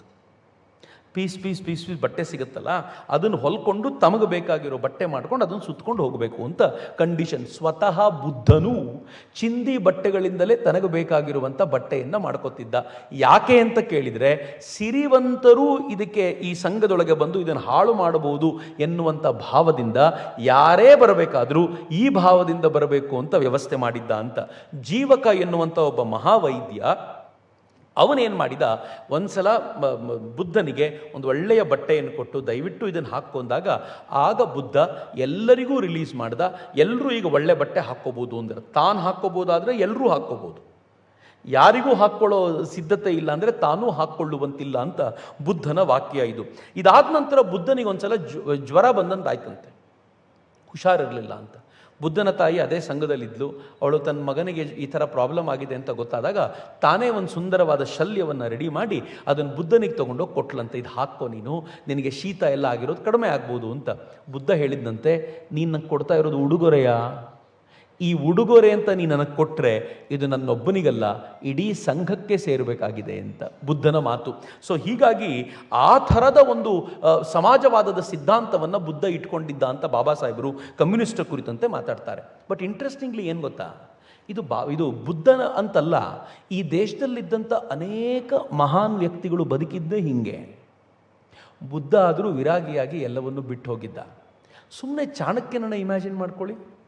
ಚಂದ್ರಗುಪ್ತ ಮೌರ್ಯನ ಮೂಲಕ ಮಗಧ ಸಾಮ್ರಾಜ್ಯವನ್ನು ಕಿತ್ತೆಸೆದು ಮುಂದಿನ ಮೌರ್ಯ ಸಾಮ್ರಾಜ್ಯದ ಸ್ಥಾಪನೆಗೆ ಕಾರಣನಾಗಿದ್ದು ಯಾರು ಅಂದರೆ, ಎಷ್ಟು ಚಂದ್ರಗುಪ್ತನೋ ಒಂದು ತೂಕ ಜಾಸ್ತಿ ಚಾಣಕ್ಯ ಅಂತ ನಾವೆಲ್ಲರೂ ಮಾತನಾಡ್ತೀವಿ, ಅದು ಎಲ್ರಿಗೂ ಗೊತ್ತಿರುವಂಥದ್ದು.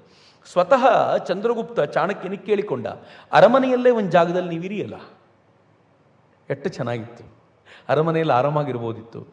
ಚಾಣಕ್ಯ ಹೇಳಿದಂತೆ, ಅರಮನೆ ರಾಜನ ಜಾಗ, ರಾಜಗುರುಗಳದಲ್ಲ. ನನ್ನ ಜಾಗ ಬೇರೆ ಇದೆ. ಅಗೋ ಅಲ್ಲಿ ಕಾಣುತ್ತಲ್ಲ, ಆ ಕಾಡಿನ ಮಧ್ಯಭಾಗದಲ್ಲಿ ಅಲ್ಲೊಂದು ಕುಟೀರ ಇದೆ, ಆ ಕುಟೀರದಲ್ಲಿ ನಾನು ಇರ್ತೀನಿ. ನೆಕ್ಸ್ಟ್ ಕೇಳಿ, ಯಾವುದೇ ಮಹತ್ವದ ನಿರ್ಣಯ ತೆಗೆದುಕೋಬೇಕಾದಾಗ ಅಲ್ಲಿಗೆ ಬಾ, ರಾಜ ಅಲ್ಲಿಗೆ ಬರಬೇಕು. ನೀನು ಬಂದು ಮಹತ್ವದ ನಿರ್ಣಯವನ್ನು ನಂಗೆ ಹೇಳಿ ತೆಗೆದುಕೊಂಡು ಹೋಗಬೇಕು ಅಂತ ರಾಜನೇ ಬರಬೇಕಿತ್ತು. ರಾಜ ಬಂದಾಗ ಹೇಗೆ ಒಂದು ಗುರುಕುಲದಲ್ಲಿ ಒಬ್ಬ ಶಿಷ್ಯ ಗುರುವಿನ ಮುಂದೆ ಹೇಗೆ ಕೂತ್ಕೋತಾನೋ ಹಾಗೆ ಕೂತ್ಕೋಬೇಕು ಅಂತ. ರಾಜನೊಂದಿಗೆ ಮಾತಾಡುವಂಥ ಅವನ ಧಾಟಿ ಹೇಗಿರ್ತಿತ್ತು, ಇವನು ಒಳ್ಳೆಯ ರಾಜನಾಗುವವರೆಗೂ ಅವನಿಗೆ ಬೇಕಾಗಿರುವಂಥ ಶಿಕ್ಷಣವನ್ನು ಖಡಕ್ಕಾಗಿ ಕೊಡ್ತಿದ್ದ ಚಾಣಕ್ಯ ಇತ್ತಲ್ಲ, ಒಂದು ಅದ್ಭುತವಾಗಿರುವಂಥ ಆದರ್ಶವನ್ನು ಕೊಟ್ಟವನು. ರಾಜನಾದವನು ಹೀಗಿರಬೇಕು ಅನ್ನೋದನ್ನು ಕಲಿಸಿಕೊಟ್ಟಿದ್ದಿತ್ಯಲ್ಲ, ಇದು ಭಾರತದ ಅಂತರಂಗದಲ್ಲಿತ್ತು. ಶಿವಾಜಿ ಮತ್ತು ಸಮರ್ಥರ ಸಂಬಂಧ ಹೆಂಗಿತ್ತು? ಸಮರ್ಥರು ಕೇಳಿದರೆ ಏನು ಬೇಕಿದ್ರೂ ಕೊಡಬಲ್ಲಂಥವನು ಶಿವಾಜಿ. ಆದರೆ ಶಿವಾಜಿ ಮಹಾರಾಜರು ಸಮರ್ಥರೊಂದಿಗೆ ಯಾವ ಬಾಂಧವ್ಯವನ್ನು, ಸಮರ್ಥರು ಹೇಗೆ ಬಾಂಧವ್ಯವನ್ನು ಇಟ್ಕೊಂಡಿದ್ರು ಅಂತಂದರೆ, ಯಾವಾಗ ಅಗತ್ಯವೋ ಆಗ ಮಾತ್ರ, ಉಳಿದಂತೆ ವಿರಾಗಿಯಾಗಿ ಬದುಕಿರುವಂಥ ಈ ಪರಿಯ ಸಮತಾವಾದದ ಪರಿಕಲ್ಪನೆ ಇದೆಯಲ್ಲ, ತಾನು ಹೀಗೆ ಇರ್ತೀನಿ, ನೀನು ಹೀಗೆ ಇರೋದನ್ನು ಎಕ್ಸ್ಪೆಕ್ಟ್ ಮಾಡ್ತೀನಿ ಅಂತ ಅಲ್ಲಿದ್ದೂ ವಿರಾಗಿಯಾಗಿರುವಂಥ ಪ್ರೇರಣೆಯನ್ನು ಕೊಡೋದಿತ್ತಲ್ಲ, ಅದು ಭಾರತೀಯ ಪರಂಪರೆ. ಬಹಳ ದೂರ ಯಾಕೆ, ಹಕ್ಕಬುಕ್ಕರ ಮೂಲಕ ವಿದ್ಯಾರಣ್ಯರು ಇಲ್ಲಿ ಸ್ಥಾಪನೆ ಮಾಡಿಸುವಾಗಲೂ ವಿದ್ಯಾರಣ್ಯರು ಹೇಗೆ ಬದುಕಿದ್ರು? ಅತ್ಯಂತ ಸಾಮಾನ್ಯವಾಗಿ ಬದುಕಿದ್ರು. ಸಮತಾವಾದ ಇವರು ಹೇಳಿಕೊಟ್ಟು ನಮಗೆ ಬರಬೇಕಾಗಿರೋದಲ್ಲ. ನಾವು ದಾರಿ ಮಧ್ಯೆ ಹಾಳಾಗಿರ್ಬೋದು, ನಾನು ಇಲ್ಲ ಅಂತ ಹೇಳೋದಿಲ್ಲ. ಆಕ್ರಮಣಗಳ ಕಾಲಕ್ಕೆ ನಾವು ಸಂಗ್ರಹಣೆ ಮಾಡಿದ್ದೀವಿ, ನಾವು ಕೂಡಿಟ್ಕೊಂಡಿದ್ದೀವಿ, ನಮ್ಮ ಸಾಮರ್ಥ್ಯ ಅಥವಾ ನಮ್ಮ ಸಿರಿವಂತಿಕೆ ಹೆಚ್ಚಿಸ್ಕೊಳ್ಳೋ ಪ್ರಯತ್ನ ಮಾಡಿದ್ದೀವಿ. ಬಟ್ ನಮ್ಮ ಸಮತಾವಾದದ ಪರಿಕಲ್ಪನೆ ಹೊಸತೇನೂ ಅಲ್ಲ. ಅವರು ಮುಂದುವರೆದು ಹೇಳ್ತಾರೆ, ಅವನು ಭಿಕ್ಕುಗಳ ಭಿಕ್ಕು ಆಗಿದ್ದ. ಕ್ಯಾಬಿನೆಟ್ಟಲ್ಲಿ ಒಬ್ಬ ಪ್ರಧಾನಮಂತ್ರಿ ಕೂತ್ರೆ ಹೆಂಗಿರ್ತಾನೋ ಹಾಗೆ ಬಿಟ್ಟರೆ ಸರ್ವಾಧಿಕಾರಿ ಯಾವತ್ತೂ ಆಗಿರಲಿಲ್ಲ ಬುದ್ಧ. ನೀವು ಸರ್ವಾಧಿಕಾರತ್ವದ ಮಾತಾಡ್ತೀರಿ, ಬುದ್ಧ ಸರ್ವಾಧಿಕಾರಿ ಆಗಿರಲಿಲ್ಲ. ಬುದ್ಧನ ದೇಹತ್ಯಾಗ ಮಾಡೋಕ್ಕಿಂತ ಕೆಲವು ದಿನಗಳ ಮುಂಚೆ ಅವನ ಜನ ಬಂದು ಕೇಳ್ಕೊಂಡ್ರಂತೆ, ನೀವು ಹೇಗಾದರೂ ಮಾಡಿ ಮುಂದಿನ ಅಧಿಕಾರ ಯಾರಿಗೆ ಅಂತ ಹೇಳ್ತೀರಾ ಅಂದರೆ ಬುದ್ಧ ಹೇಳಲಿಲ್ವಂತೆ. ಯಾಕೆ ಅಂತ ಹೇಳಿದರೆ, ಇದನ್ನು ಧಮ್ಮ ನಿಶ್ಚಯ ಮಾಡುತ್ತೆ, ನಾನಲ್ಲ ನಿಶ್ಚಯ ಮಾಡುವನು ಅಂತ. ಬುದ್ಧ ಮತ್ತೊಬ್ಬ ಸರ್ವಾಧಿಕಾರಿಯ ಹೆಸರನ್ನು ಹೇಳದೆ ಹೋದ ಅಂತ ಅವರು ಬುದ್ಧನ ಬಗ್ಗೆ ಬಹಳ ಹೆಮ್ಮೆಯಿಂದ ಹೇಳ್ತಾರೆ. ಮುಂದುವರೆದು ಕೇಳ್ತಾರೆ, ಕಮ್ಯುನಿಸ್ಟರು ಬುದ್ಧನ ಹತ್ತಿರಕ್ಕಾದರೂ ಬರ್ತಾರಾ? ಬಾಬಾ ಸಾಹೇಬರ ಪ್ರಶ್ನೆ, ನಂದಲ್ಲ. ನಾನು ಕೇಳಿದರೆ ಮ್ಯಾನಿಪ್ಯುಲೇಟೆಡ್ ಅನ್ಬೋದು, ಬಟ್ ಬಾಬಾ ಸಾಹೇಬರು ಕೇಳ್ತಾರೆ, ಕಮ್ಯುನಿಸ್ಟ್ ಇದ್ರ ಹತ್ತಿರಕ್ಕಾದರೂ ಬರ್ತಾರಾ? ಅವ್ರು ಹೇಳ್ತಾರೆ, ಖಾಸಗಿ ಆಸ್ತಿ ತೊಡೆಯೋದು ಅವರ ಅಮೂಲ್ಯ ಗುರಿ, ಆದರೆ ಈ ಗುರಿ ಈಡೇರಿಕೆಗೆ ಎಷ್ಟು ಜನರ ಗುರಿಗಳನ್ನು ಹಾಳು ಮಾಡಿದ್ದಾರೆ ಅವರು. ಅವ್ರು ಕೇಳ್ತಾರೆ, ತಮ್ಮ ಗುರಿ ಸಾಧನೆಗೆ ಎಷ್ಟೊಂದು ಜನರನ್ನ ಕಮ್ಯುನಿಸ್ಟರು ಕೊಂದಿದ್ದಾರೆ. ಜನರ ಜೀವಕ್ಕೆ ಬೆಲೆನೇ ಇಲ್ವಾ? ಒಡೆಯನ ಪ್ರಾಣ ತೆಗೆಯದೆ ಆಸ್ತಿಯನ್ನು ತಗೊಳ್ಳಿಕ್ಕೆ ಸಾಧ್ಯವೇ ಇಲ್ವಾ? ಪ್ರಶ್ನೆ ವ್ಯಾಲಿಡ್ ಪ್ರಶ್ನೆ. ನನಗೆ ಯಾವಾಗಲೂ ಅನಿಸುತ್ತೆ, ಕಮ್ಯುನಿಸ್ಟ್ರಿಗಿಂತ ಅತ್ಯಂತ ಶ್ರೇಷ್ಠ ಆದರ್ಶ ಯಾರು ಕೊಟ್ಟರು ಅಂದರೆ ವಿವೇಕಾನಂದರು ಕೊಟ್ಟರು ಅಂತ. ವಿವೇಕಾನಂದರು ಏನು ಹೇಳಿದರು? ತ್ಯಾಗ ಮತ್ತು ಸೇವೆ ಅದು ಟ್ವಿನ್ ಐಡಿಯಲ್ಸ್ ಆಫ್ ಇಂಡಿಯಾ. ಅದು ಭಾರತದ ಆದರ್ಶಗಳು, ಎರಡು ಅವಳಿ ಆದರ್ಶ ಅಂತಿದ್ರೆ ತ್ಯಾಗ ಮತ್ತು ಸೇವೆ. ನಾನು ಸುಮ್ಮನೆ ಅಂದ್ಕೊಳ್ತಿದ್ದೆ, ತ್ಯಾಗ ಮತ್ತು ಸೇವೆ ಹೆಂಗೆ? ಅತ್ಯಂತ ಸಿರಿವಂತನಾದವನು ತ್ಯಾಗ ಮಾಡಬೇಕು, ಇದ್ದಿದ್ದೆಲ್ಲವನ್ನೂ ತ್ಯಾಗ ಮಾಡಲಿ. ತ್ಯಾಗ ಮಾಡಿ ಅವನು ತ್ಯಾಗ ಮಾಡುವಾಗ ನಾನು ಕೊಡ್ತಾ ಇದ್ದೀನಿ ಅನ್ನೋ ಭಾವದಿಂದಲ್ಲ, ಸೇವಾ ಮನೋಭಾವದಿಂದ ಬಂದು ಯಾರಿಗೆ ಅವನು ಕೊಡ್ಲಿಕ್ಕೆ ಹೊರಟಿದ್ದಾನೋ, ಪ್ರಭು ಸ್ವೀಕಾರ ಮಾಡಪ್ಪ ಅಂತ ಸೇವಾ ಭಾವನೆಯಿಂದ ನಿಂತ್ಕೊಳ್ತಾನೆ. ಇದರ ಲಾಭ ಏನು ಗೊತ್ತಾ? ಸಿರಿವಂತನಾಗಿ ಹೈಯೆಸ್ಟಲ್ಲಿದ್ದವನು ಈ ಅತ್ಯಂತ ಕೆಳಕ್ಕಿರೋನ ಕೆಳಗೆ ಬಂದು ನಿಂತುಬಿಟ್ಟ. ಅವನ ಗೌರವ ಜಾಸ್ತಿ ಆಯಿತು, ಆದರೆ ಯಾರು ಸ್ವೀಕಾರ ಮಾಡ್ತಿದ್ದಾನೋ ಅವನ ಗೌರವ ಏನೂ ಕಡಿಮೆ ಆಗಲಿಲ್ಲ. ಸಮತಾವಾದಕ್ಕೆ ಇದಕ್ಕಿಂತ ಬೆಸ್ಟ್ ಆಗಿರುವಂಥ ನಿದರ್ಶನ ಮತ್ತೊಂದಿಲ್ಲ. ವಿವೇಕಾನಂದರು ಅದನ್ನು ಕಟ್ಟಿಕೊಟ್ರು. ಆದರೆ ದುರ್ದೈವದ ಸಂಗತಿ, ನಮ್ಗೆ ಯಾರಿಗೂ ಇದು ಅರ್ಥ ಆಗಲಿಲ್ಲ. ಬಾಬಾ ಸಾಹೇಬರು ಕೇಳಿದರು. ಬಾಬಾ ಸಾಹೇಬರು ಕೇಳ್ತಾರೆ, ಸರ್ವಾಧಿಕಾರ ಅಂತಂದರೆ ಇವ್ರ ದೃಷ್ಟಿಯಲ್ಲಿ ಏನು? ಸರ್ವಾಧಿಕಾರ ಅಂತಂದರೆ ಸ್ವಾತಂತ್ರ್ಯದ ಅಭಾವ ಮತ್ತು ಸಂಸದೀಯ ಸರ್ಕಾರದ ಅಭಾವ, ಅದಿದ್ದರೆ ಸರ್ವಾಧಿಕಾರ ಅಂತ ಹೇಳ್ಬೋದು ಅಂತ. ಬಾಬಾ ಸಾಹೇಬ್ರು ಹೇಳ್ತಾರೆ, ಸಂಸದೀಯ ಸರ್ಕಾರ ಎಲ್ಲಿರುತ್ತೋ ಅದು ಕೂಡ ಒಂದು ರೀತಿಯಲ್ಲಿ ಅರ್ಥವು ಸರಿಯೋಗೋದಿಲ್ಲ. ಯಾಕೆಂದರೆ ಸಂಸದೀಯ ಸರ್ಕಾರ ಇದ್ದಾಗ ಕಾನೂನಿರುತ್ತೆ, ಕಾನೂನಿನಿಗೆ ತಗ್ಗಿ ಬಗ್ಗಿ ನಡಿಬೇಕಾದ ಅನಿವಾರ್ಯತೆ ಇರೋದ್ರಿಂದ ಅಲ್ಲೂ ಕೂಡ ಸ್ವಾತಂತ್ರ್ಯ ಇರಲ್ಲ, ಅದು ಕೂಡ ಒಂಥರ ಸರ್ವಾಧಿಕಾರಣ ಹಾಗಿದ್ರೆ ಅಂತ ಬಾಬಾ ಸಾಹೇಬರು ಕೇಳ್ತಾರೆ. ಬಾಬಾ ಸಾಹೇಬರು ಮುಂದುವರೆದು ಒಂದು ಮಾತನ್ನು ಹೇಳ್ತಾರೆ, ಕಮ್ಯುನಿಸ್ಟ್ರದು ಬಲಾಧಾರಿತವಾಗಿರುವಂಥ ಸರ್ಕಾರ, ಬುದ್ಧನದ್ದು ನೀತಿ ಆಧಾರಿತ ಸರ್ಕಾರ. ಯಾವ ಸರ್ಕಾರ ಬೇಕು ಅಂತ ನೀವು ಯೋಚನೆ ಮಾಡಿ ಅಂತ. ಮುಂದುವರೆದವ್ರು ಹೇಳ್ತಾರೆ, ಬಲಪ್ರಯೋಗ ತಾತ್ಕಾಲಿಕವಾಗಿ ತಾನು ಪ್ರಭುತ್ವವನ್ನು ಸ್ಥಾಪಿಸ್ಬೋದು, ಆದರೆ ಒಂದು ಕಾಲ ಕಳೆದ ನಂತರ ಮತ್ತೆ ಬಲಪ್ರಯೋಗ ಮಾಡಿಯೇ ಅದನ್ನು ಉಳಿಸ್ಕೊಳ್ಬೇಕಾದ ಅನಿವಾರ್ಯತೆ ಇದೆ. ಅಲ್ಲಿ ಕಮ್ ಬ್ಯಾಕ್ ಟು ಬಂಗಾಳಕ್ಕಿಂತ ಒಳ್ಳೆ ಎಕ್ಸಾಂಪಲ್ ಇನ್ಯಾವುದೂ ಸಿಗೋದಿಲ್ಲ. ಮೊದಲನೇ 5 ವರ್ಷ somehow they got into power. ಆದರೆ ಮುಂದಿನ 5 ವರ್ಷ ಉಳ್ಕೊಳ್ಳಿಕ್ಕೆ ಬಲಪ್ರಯೋಗ ಮಾಡಲೇಬೇಕಾಯಿತು. ಮತ್ತೆ ಮುಂದಿನ 5 ವರ್ಷ ಉಳ್ಕೊಳ್ಬೇಕು ಅಂದರೆ ಮತ್ತೆ ಬಲಪ್ರಯೋಗ ಮಾಡಲೇಬೇಕಾಯಿತು. ಈಗ ಮತ್ತೆ 5 ವರ್ಷ ಉಳ್ಕೊಳ್ಬೇಕು ಅಂದರೆ ಅವ್ರು ಏನು ಹೇಳಬೇಕಾಗಿ ಬಂತು ಅಂತಂದರೆ 4 ಮೇ ಬರಲಿ ತೋರಿಸ್ತೀವಿ ನಾವು ನಿಮಗೆ, ಇಲ್ಲಿಂದ ಎಲ್ಲ ಸೈನಿಕರು ಆಚೆ ಹೋಗಲಿ ನಿಮಗೆ ತೋರಿಸ್ತೀವಿ ಅಂತಂದರೆ ಅರ್ಥ ಬಲಪ್ರಯೋಗದಿಂದ ಅತಿ ಕಠಿಣವಾಗಿ ಹಿಡ್ಕೊಂಡು ಪ್ರತಿ ಬಾರಿ ಬಲಪ್ರಯೋಗವನ್ನು ಮಾಡ್ತಾನೆ ಇರಬೇಕಾದಂಥ ಅನಿವಾರ್ಯತೆ ಬರುತ್ತಲ್ಲ, ಭಾಳ ಕಷ್ಟ. ಈ ಬಲಪ್ರಯೋಗದ ರಾಷ್ಟ್ರ ಬರೀ ಇವ್ರದ್ದು ಅಂತ ತಿಳ್ಕೊಳ್ಬಿಡಿ, ಮುಸಲ್ಮಾನರು ಹಾಗೆ ಬದುಕಿದ್ದು. ಬಲಪ್ರಯೋಗ ಮಾಡಿ ಮಾಡಿ ಮಾಡಿ ಮಾಡಿ ಕೊನೆಗೆ ಏನಾಯಿತು ಅಂತಂದರೆ 2ನೇ ಬಹದ್ದೂರ್ ಶಾ ಜಫರ್ನ ಕಾಲಕ್ಕೆ ಅತ್ಯಂತ ಹೀನ ದೀನ ಕೃಪಣ ದರಿದ್ರ ಸ್ಥಿತಿಗೆ ಬಂದ್ಬಿಟ್ರವ್ರು. ಬಹದ್ದೂರ್ ಶಾ ಜಫರ್ ಹಿಂದೂ ರಾಜರುಗಳ ಮುಂದೆ ಕೈ ಮುಗಿದು ಗೋಗರೆದು ನಿಂತ್ಕೊಳ್ಳುವಂಥ ಪರಿಸ್ಥಿತಿ ಬಂದಿತ್ತು. ಆ ಸ್ಥಿತಿಗೆ ಯಾಕೆಂದ್ರೆ ಬಲಪ್ರಯೋಗ ನಿರಂತರವಾಗಿಡಬೇಕಲ್ಲ. ಯಾವಾಗ ನೀವು ಅದುಮಿ ಇಟ್ಕೊಳ್ತೀರೋ ಒಂದು ಸ್ಪ್ರಿಂಗನ್ನು ಅದು ಕಾಯ್ತಾ ಇರುತ್ತೆ ಮತ್ತೆ ವಾಪಸ್ ಮೂಲ ಸ್ಥಿತಿಗೆ ಬರಲಿಕ್ಕೆ. ಬಲಪ್ರಯೋಗ ಸ್ವಲ್ಪ ಕಡಿಮೆ ಆಯಿತು ಅಂದ ತಕ್ಷಣ ಎದ್ದು ಬಿಡುತ್ತೆ. ಮತ್ತು ಒಂದೇ ಥರದ ಬಲಪ್ರಯೋಗ ಮಾಡೋದು ಸಾಧ್ಯವಾಗೋದಿಲ್ಲ, ಕಷ್ಟ ಇದೆ. ಇನ್ನು ಸ್ವಲ್ಪ ದಿನಗಳಲ್ಲಿ ಚೈನಾದಲ್ಲಿ ಇದು ನಿಮ್ಗೆ ಕಾಣಿಸುತ್ತೆ ನೋಡಿ, ಬಹಳ ದೂರ ಇಲ್ಲ. You will witness this. China ಯಾವ ಥರದ ಬಲಪ್ರಯೋಗ ಮಾಡಿ ಮಾಡಿ ಮಾಡಿ ಮಾಡಿ ಮಾಡಿ ಜನರನ್ನು ಒತ್ತಡದಿಂದ ಹಿಡ್ಕೊಂಡು ಕೂತಿದೆ ಅಂತಂದರೆ ಯಾವಾಗ ಬ್ಲಾಸ್ಟ್ ಆಗುತ್ತೆ ಅಂತ ಹೇಳಲಿಕ್ಕೆ ಬರೋದಿಲ್ಲ. ಸ್ವಲ್ಪ ಬಲಪ್ರಯೋಗ ಮಾಡೋನು ಗಟ್ಟಿಯಾಗಿದ್ದಾನೆ ಅನ್ನುವವರೆಗೂ ಸುಮ್ಮನಿರ್ತಾರೆ ಜನ. ಶಿ ಜಿಂಪಿಂಗ್ ಸ್ವಲ್ಪ ವೀಕ್ ಆಗಲಿ, ಇಡೀ ಚೈನಾ ಏನಾಗುತ್ತೆ ನೋಡ್ತಾ ಇರಿ. ಇದನ್ನು ಬಾಬಾ ಸಾಹೇಬರು ಆವತ್ತೇ ಹೇಳಿದರು. ಕಮ್ಯುನಿಸ್ಟರು ಕಟ್ಟಿದ ರಾಷ್ಟ್ರ ಎಲ್ಲ ಬಲಾಧಾರಿತ, ಅವರಿಗೆ ನೀತಿ ಆಧಾರಿತ ರಾಷ್ಟ್ರ ಕಟ್ಟುವುದು ಗೊತ್ತೇ ಇರಲಿಲ್ಲ ಅಂತ ಬಾಬಾ ಸಾಹೇಬರು ಹೇಳ್ತಾರೆ. ಆ ನೀತಿ ಆಧಾರಿತ ರಾಷ್ಟ್ರ ಹೇಗೆ ಅನ್ನೋದಕ್ಕೊಂದು ಉದ್ದನೆಯ ಕಥೆ ಹೇಳ್ತಾರೆ. ನಾನು ಆ ಕಥೆಯ ಆಳಕ್ಕೆ ಹೋಗೋದಿಲ್ಲ. ಆದರೆ ಇಷ್ಟಂತೂ ಹೇಳ್ತಾರೆ, ನೀತಿಗೆಟ್ಟ ಸಾಮ್ರಾಜ್ಯವನ್ನು ಕಮ್ಯುನಿಸ್ಟರ ಸಾಮ್ರಾಜ್ಯ ಅಂತ ಕರಿಬೋದು ಅಂತ. Very harsh treatment. ನೀತಿ ಆಧಾರಿತ ಇಲ್ಲದೆ ಇರೋದರಿಂದ ಇಟ್ ಈಸ್ ಕಾಲ್ಡ್ ನೀತಿಗೆಟ್ಟ ರಾಷ್ಟ್ರ. ಆದರೆ ನೈತಿಕ ಬಲ ಅಳಿದು ಅದರ ಸ್ಥಾನವನ್ನು ಪಶುಬಲ ಆವರಿಸಿದರೆ ಹೀಗಾಗತ್ತೆ ಅಂತ ಹೇಳಿದ ಬಾಬಾ ಸಾಹೇಬರು ಒಂದು ಮಾತನ್ನು ಹೇಳ್ತಾರೆ. ಚೆನ್ನಾಗಿದೆ, ಅದು ನನಗೆ ಭಾಳ ಖುಷಿ ಅನ್ನಿಸ್ತು. ಯಾವಾಗ ಬಲಪ್ರಯೋಗ ವಜಾ ಮಾಡಿದರೆ, ಬಲಪ್ರಯೋಗವನ್ನು ತೆಗೆದು ಒಂದು ಸರ್ಕಾರ ಮಾಡಬೇಕು ಅನ್ನೋ ಪ್ರಯತ್ನ ಬಂದಾಗ ಆ ಇಡೀ ಸಾಮ್ರಾಜ್ಯವನ್ನು ಕಾಪಾಡುವ ಶಕ್ತಿ ಇರೋದು ಧರ್ಮಕ್ಕೆ ಅಂತ. ಭಾಳ ಚೆನ್ನಾಗಿರೋ ಮಾತು. ನೀವು ಬಲಪ್ರಯೋಗದಿಂದ ಒಂದು ರಾಷ್ಟ್ರವನ್ನು ಅದುಮಿ ಹಿಡ್ಕೊಂಡಿರ್ತೀರಿ, ಬಲಪ್ರಯೋಗ ನಿಮ್ಮ ಹತ್ರ ಬಿಡಲೇಬೇಕಾದ ಅನಿವಾರ್ಯತೆ ಬಂದು ನೀವು ಬಿಟ್ಟಿದ್ದೀರಾ ಅಂತಾದರೆ ಆಗ ಆ ಸಾಮ್ರಾಜ್ಯವನ್ನು ಕಾಪಾಡುವ ಸಾಮರ್ಥ್ಯ ಇರೋದು ಧರ್ಮಕ್ಕೆ ಮಾತ್ರ. ಆದರೆ ಕಮ್ಯುನಿಸ್ಟರು ಧರ್ಮವನ್ನು ಒಪ್ಪೋದೇ ಇಲ್ಲ, ಅವರು ಧರ್ಮವನ್ನು ತಿರಸ್ಕರಿಸ್ತಾರೆ. ಏನು ಸೂಕ್ಷ್ಮವಾದ ಅಬ್ಸರ್ವೇಷನ್ಸ್ ನೋಡಿ ಬಾಬಾ ಸಾಹೇಬರದ್ದು.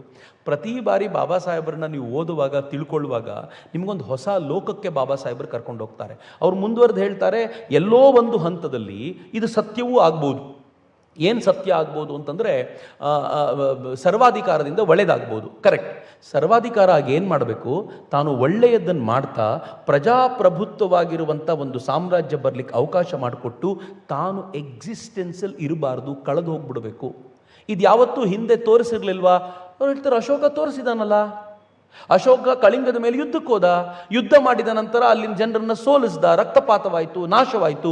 ಕೊನೆಗೆ ಅವ್ರನ್ನ ಪೂರ್ತಿ ನಿಶಸ್ತ್ರೀಕರಣ ಮಾಡಿ ಅಶೋಕ ಹೇಳ್ದ, ನಾನು ಶಸ್ತ್ರ ಇಟ್ಕೊಳ್ಳಲ್ಲ, ಈಗ ಬೇಡ, ಇಬ್ಬರಿಗೂ ಬೇಡ ಅಂತ ಬಿಟ್ನಲ್ಲ.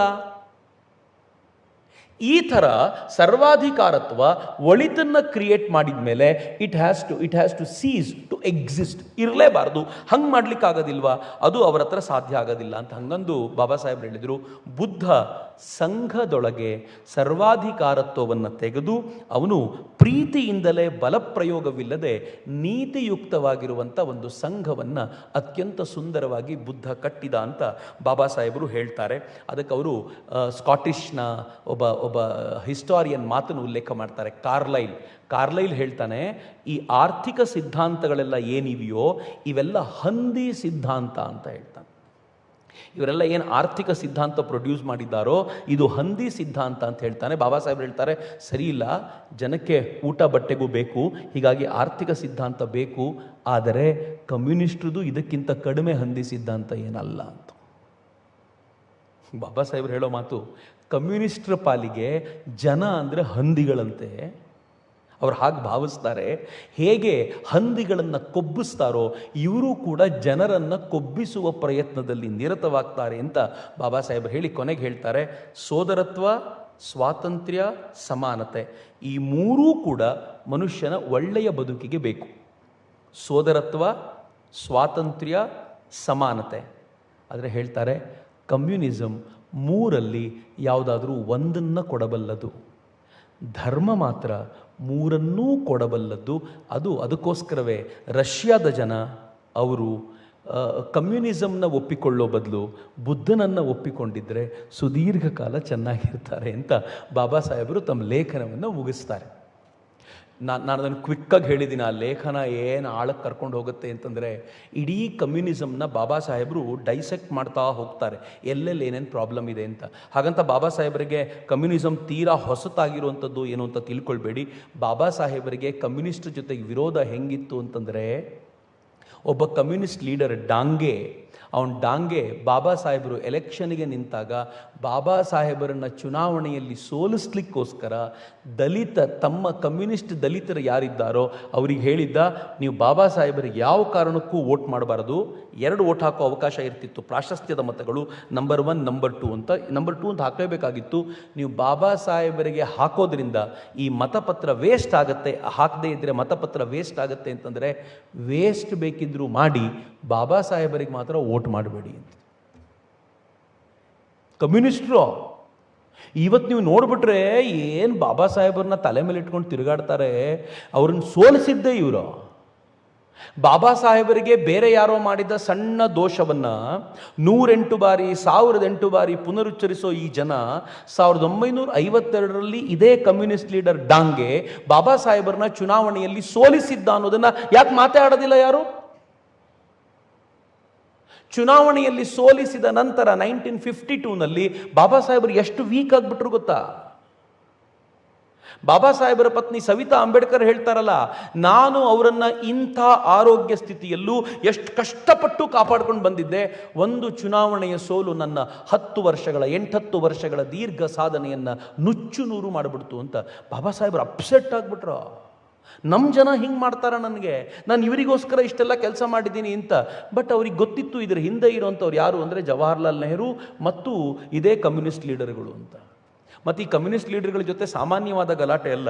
ನಾನು ಮೊನ್ನೆ ಹೇಳಿದ್ನಲ್ಲ, ಬಾಬಾ ಸಾಹೇಬರು ಒಂದು ಭಾಷಣದಲ್ಲಿ ಕಮ್ಯುನಿಸ್ಟ್ರ ಎಲ್ಲ ಹೋರಾಟದ ಭಾಷಣದಲ್ಲಿ ಹೇಳ್ತಾರೆ, ಎಲ್ಲ ಕಮ್ಯುನಿಸ್ಟ್ ಲೀಡರ್ಗಳನ್ನು ಒಟ್ಟಾಕಿ ಗುಡ್ಡೆ ಹಾಕಿ ಅವ್ರು ಎಷ್ಟು ಕಮ್ಯುನಿಸಮ್ ತಿಳ್ಕೊಂಡಿದ್ದಾರಲ್ಲ ಅದಕ್ಕಿಂತ ಒಂದು ಮುಷ್ಟಿ ಜಾಸ್ತಿ ಕಮ್ಯುನಿಸಮ್ ನನಗೆ ಗೊತ್ತು.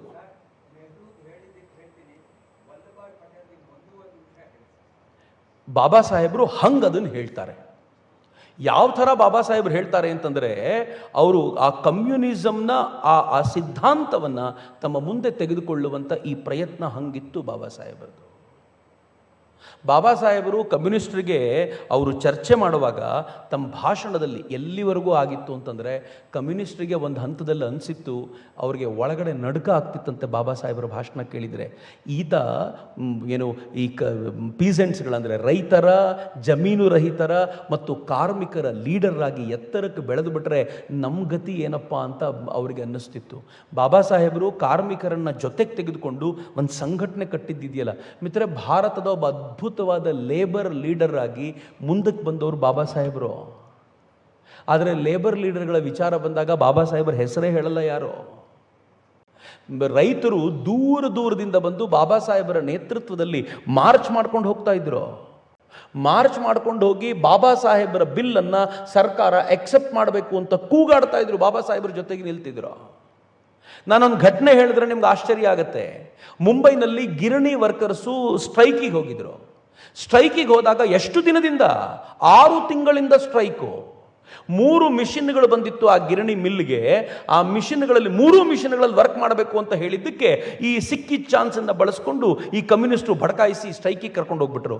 ಬಾಬಾ ಸಾಹೇಬರು ನೋಡ್ತಾರೆ, ಸ್ಟ್ರೈಕ್ ಎಲ್ಲ ಆದರೆ ತುಂಬ ಒದ್ದಾಡೋದು ಕೆಳ ಹಂತದಲ್ಲಿರುವ ಅಸ್ಪೃಶ್ಯರೇ, ಅವ್ರಿಗೆ ಊಟಕ್ಕೆ ಗತಿ ಇರಲ್ಲ, 6 ತಿಂಗಳಿಂದ ಅವ್ರು ಅನುಭವಿಸ್ತಾ ಇರೋದು ಏನು ಅಂತ ನಾನು ನೋಡ್ತಾ ಇದ್ದೀನಿ ಅಂತ ಬಾಬಾ ಸಾಹೇಬರು ಹತ್ತಿರದಿಂದ ನೋಡಿ ಮ್ಯಾನೇಜರ್ನ ಹೋಗಿ ಮಾತನಾಡಿಸಿದ್ರು. ಮ್ಯಾನೇಜರ್ ಹೇಳ್ದ, ನಂದೇನೂ ಅಭ್ಯಂತರ ಇಲ್ಲ, ಅವ್ರ ಕೆಲಸಕ್ಕೆ ಬರ್ಬೋದು ಅಂತ ಹೇಳಿದಾಗ ಬಾಬಾ ಸಾಹೇಬರು ಇವ್ರ ಜೊತೆನೂ ಮಾತಾಡಿ ಕನ್ವಿನ್ಸ್ ಮಾಡಿ ಇವರಿಗೆ ಬೇಕಾಗಿರುವಂಥ ಕೆಲವು ಫ್ರೀಡಮ್ಗಳನ್ನು ಪಡ್ಕೊಂಡು ಅವ್ರು ಇಡೀ ಕೆಲಸ ಶುರು ಮಾಡಿಸ್ಬಿಟ್ರು. ನೀ ಕಮ್ಯುನಿಸ್ಟ್ ಲೀಡರ್ಗಳಿಗೆ ಬರ್ತಾ ಇದ್ದ ಕೋಪ ಎಂಥದ್ದು ಅಂತಂದರೆ ಯಾರೂ ಹೇಳಲ್ಲ ಮಿತ್ರರ ಇದನ್ನು. ಆಗ ಬಾಬಾ ಸಾಹೇಬರು ಈ ತಮ್ಮ ಮನೆಗೆ ಹೋಗಬೇಕಾದಾಗ ಲೇಬರ್ ಲೀಡರ್ಗಳದ್ದೊಂದು ಆಫೀಸ್ ಇತ್ತಂತೆ. ಆ ಆಫೀಸಿನ ಮುಂದೆ ಹಾದು ಹೋಗ್ತಾರೆ ಅಂತ ಗೊತ್ತಾದ ತಕ್ಷಣ ಈ ಅಸ್ಪೃಶ್ಯ ವರ್ಗದ, ದಲಿತ ವರ್ಗದ ಗಿರಣಿ ಕಾರ್ಯಕರ್ತರಿದ್ರಲ್ಲ ಅಥವಾ ಕೆಲಸಗಾರರಿದ್ರಲ್ಲ, ಅವರು ದಡ ದಡ ದಡ ಓಡ್ ಬಂದು ಬಾಬಾ ಸಾಹೇಬರು ಹಿಂದೆ ಮುಂದೆ ನಡ್ಕೊಂಡು ಹೋಗೋರಂತ. ಬಾಬಾ ಸಾಹೇಬರು ಯಾಕೆ ಬಂದಿದ್ದೀರಾ ಅಂತಂದರೆ ಯಾಕೂ ಇಲ್ಲ ಸುಮ್ಮನೆ ಬಂದೀನಿ, ಮನೆ ಬಿಟ್ಟು ಮಾತಾಡ್ಸ್ಕೊಂಡು ಹೋಗೋಣ ಅಂತ ಬಂದ್ವಿ ಅಂತ.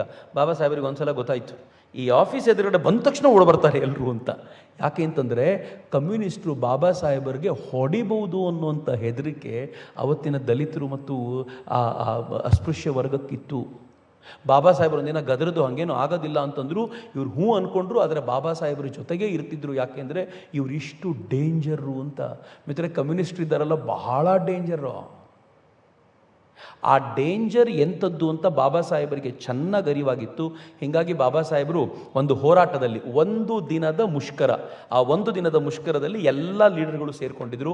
ಬಾಬಾ ಸಾಹೇಬರು ಅದರ ಜೊತೆಗಿದ್ದರು. ಅದರ ಜೊತೆಗಿದ್ದ ಬಾಬಾ ಸಾಹೇಬರು ಹೆಂಗಿದ್ರು ಅಂತಂದರೆ, ಆ ಕಮ್ಯುನಿಸ್ಟ್ ಲೀಡರ್ಗಳ ಜೊತೆ ಇದ್ದೂ ಇಲ್ಲದಂತೆ ದೂರ ಕಾಯ್ಕೊಂಡಿದ್ರು. ಮತ್ತು ತನ್ನ ಸಂಘಟನೆ ಇವರ ಸಂಘಟನೆ ಜೊತೆಗೆ ಎಲ್ಲಾದರೂ ಕಾಣಿಸ್ಕೊಂಡ್ಬಿಡತ್ತೆ ಅಂತ ಬಹಳ ಎಚ್ಚರಿಕೆ ವಹಿಸಿ ತನ್ನ ಜನರನ್ನು ದೂರ ಇರಿಸಿದರು. ತನ್ನ ಜನರಿಗೆ ಹೇಳ್ತಾ ಇದ್ರು, ಕಮ್ಯುನಿಸ್ಟರು ಇವತ್ತು ಹಳೆಯ ಆ ಚಿಂತನೆಯನ್ನು ಇಟ್ಕೊಂಡಿಲ್ಲ, ಇವತ್ತು ಕಾರ್ಮಿಕರ ಒಳಿತಿಗೋಸ್ಕರ ಅವ್ರು ಕೆಲಸ ಮಾಡ್ತಿಲ್ಲ. ಇವತ್ತು ಅವ್ರು ಏನು ಮಾಡ್ತಾ ಇದ್ದಾರೆ ಅಂತಂದರೆ, ತಮ್ಮ ರಾಜಕೀಯ ವಾಂಛೆಗಳನ್ನು ತೀರಿಸ್ಕೊಳ್ಳಿಕ್ಕೆ ಕೆಲಸ ಮಾಡ್ತಿದ್ದಾರೆ. ಅವರ ರಾಜಕೀಯ ವಾಂಛೆ ತೀರಿಸಲಿಕ್ಕೆ ನೀವು ಅವರಿಗೆ ಫಾಡರ್ ಕೆನಾನ್ ಆಗೋದು ಬೇಕಾಗಿಲ್ಲ. ತೋಪಿಗೆ ನೀವು ಗುಂಡಾಗೋದು ನನಗಿಷ್ಟ ಇಲ್ಲ. ಹೀಗಾಗಿ ನೀವು ಅವ್ರ ಜೊತೆ ಹೋಗಬಾರ್ದು ಅಂತ ನಾನು ನಿಮ್ಮ ಜೊತೆ ಇಲ್ಲಿ ನಿಂತ್ಕೊಂಡಿದ್ದೀನಿ ಅಂತ.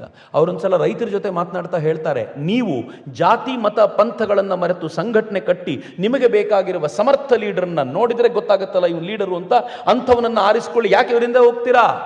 ಯಾವತ್ತು ನೀವು ಇಂಥ ಲೀಡರ್ನ ಆರಿಸ್ಕೊಳ್ತೀರೋ ಆವತ್ತು ನಿಮಗೆ ಊಟ ಬಟ್ಟೆಗೆ ಕೊರತೆ ಇರೋದಿಲ್ಲ. ದೇಶಕ್ಕೆ ಅನ್ನ ಕೊಟ್ಟ ರೈತ ಹಸಿವಿನಿಂದ ಸಾಯೋದಿಲ್ಲ. ಲೀಡರ್ ನಿಮ್ಮವನಾಗಿರಬೇಕು ಅಂತ ಬಾಬಾ ಸಾಹೇಬರು ಹೇಳಿದರು. ಈ ಭಾಷಣವನ್ನು ಕೇಳಿದ ಕಮ್ಯುನಿಸ್ಟರು, ಧನಂಜಯ್ ಕೀರ್ ಇದನ್ನು ಬರೀತಾರೆ, ಭಾಳ ಚೆನ್ನಾಗಿ ಹೇಳ್ತಾರೆ. ಆ ಭಾಷಣ ಕೇಳಿದ ಕಮ್ಯುನಿಸ್ಟ್ ನಾಯಕರು ತಾವು ಮೂಲೆ ಗುಂಪಾಗುವ ಆತಂಕದಿಂದ ನರಳುತ್ತಾ ಇದ್ದರಂತೆ. ಅಂಬೇಡ್ಕರ್ ರೈತರ, ಜಮೀನು ರಹಿತರ, ಕಾರ್ಮಿಕರ ನಾಯಕರಾಗಿ ಹೊರಹೊಮ್ಮುತ್ತಾರೆ ಅಂತ ಅವರು ಅದರ್ತಾ ಇದ್ದರಂತೆ. ಬಾಬಾ ಸಾಹೇಬರ ಭಾಷಣ ಅಷ್ಟು ಪ್ರಖರವಾಗಿರ್ತಿತ್ತು ಅಂತ. ಕಮ್ಯುನಿಸ್ಟರ ಜೊತೆ ಅವ್ರ ಜಗಳ ಇಂಥದ್ದು. ಎಂಥ ಜಗಳ ಅಂದರೆ, ಎಲೆಕ್ಷನ್ನಲ್ಲಿ ಇವರನ್ನು ಸೋಲಿಸಿ ಖುಷಿ ಪಡುವವರೆಗೂ ಕಮ್ಯುನಿಸ್ಟರು ಅವ್ರ ಜೊತೆ ಜಗಳ ಮಾಡಿದರು ಅಂತ. ಮಿತ್ರರೇ, ನನಗೆ ಯಾಕೆ ನಿಮ್ಮ ಜೊತೆ ಇಷ್ಟನ್ನೂ ಹಂಚ್ಕೋಬೇಕು ಅಂತ ಅನಿಸುತ್ತೆ ಅಂತಂದರೆ, ಇವತ್ತಿನ ಪರಿಸ್ಥಿತಿ ನೀವು ನೋಡಿ, ಕಮ್ಯುನಿಸ್ಟರು ಮತ್ತು ಬಾಬಾ ಸಾಹೇಬರು ಒಂದೇ ತಟ್ಟೆಯಲ್ಲಿ ಊಟ ಮಾಡ್ತಿದ್ರೇನೋ ಅಂತ ಅವ್ರು ಹೇಳ್ತಾರೆ. ಬಾಬಾ ಸಾಹೇಬರು ಯಾವತ್ತೂ ಕಮ್ಯುನಿಸ್ಟರನ್ನು ಹತ್ತಿರಕ್ಕೂ ಬಿಟ್ಕೊಂಡಿರಲಿಲ್ಲ. ಹೋಗ್ತಾ ಹೋಗ್ತಾ ಒಂದು ಪ್ರಶ್ನೆ ಕೇಳ್ತೀನಿ, ಉತ್ತರ ನಾನು ನಾಳೆ ನಿಮ್ಗೆ ಕೊಡ್ತೀನಿ. ಬಾಬಾ ಸಾಹೇಬರು ಕಮ್ಯುನಿಸ್ಟರು ಅಷ್ಟು ಹತ್ತಿರದಲ್ಲಿದ್ದಾರೆ, ಇವತ್ತು ಅವ್ರಿಗೆ ಹತ್ತಿರದಲ್ಲಿದ್ದಾರೆ. ಆದರೆ ಬಾಬಾ ಸಾಹೇಬರು ಕಮ್ಯುನಿಸ್ಟರನ್ನ ಹತ್ತಿರದಲ್ಲೂ ಬಿಟ್ಕೊಂಡಿರಲಿಲ್ಲ. ಅವರೆಲ್ಲರೂ ಸೇರಿ, ಅದು ಭೀಮ್ ಆರ್ಮಿಯವರಿರ್ಬೋದು, ಅದು ದಲಿತರಿರ್ಬೋದು, ಕಮ್ಯುನಿಸ್ಟ್ ಇರ್ಬೋದು, RSSನ್ನು ಸಿಕ್ಕಾಪಟ್ಟೆ ಬೈತಾರೆ. ಬಾಬಾ ಸಾಹೇಬ್ರಿಗೂ RSSಗೂ ಏನು ಸಂಬಂಧ ಇತ್ತು? Do we know anything? Baba ಸಾಹೇಬರು ಸಂಘ ಜೊತೆ ಸಂಪರ್ಕ ಇಟ್ಕೊಂಡಿದ್ದರಾ? ಸಂಘ ಅವ್ರಿಗೆ ಗೊತ್ತಿತ್ತಾ? ಅವರು ಸಂಘವನ್ನು ಯಾವತ್ತಾದರೂ ಬೈದಿದ್ದಾರಾ, ನಿಂದಿಸಿದ್ದಾರಾ? ಪ್ರಶ್ನೆಗೆ ಉತ್ತರ ನಾಳೆ ಕಂಡುಕೊಳ್ಳೋಣ. ಬಾಬಾ ಸಾಹೇಬರು ಮತ್ತು RSSನ ಸಂಪರ್ಕ ನಾಳೆ ಹೇಳ್ತೀನಿ. ಎಲ್ರಿಗೂ ನಮಸ್ಕಾರ. ವಂದೇ ಮಾತರಂ. ಜೈ.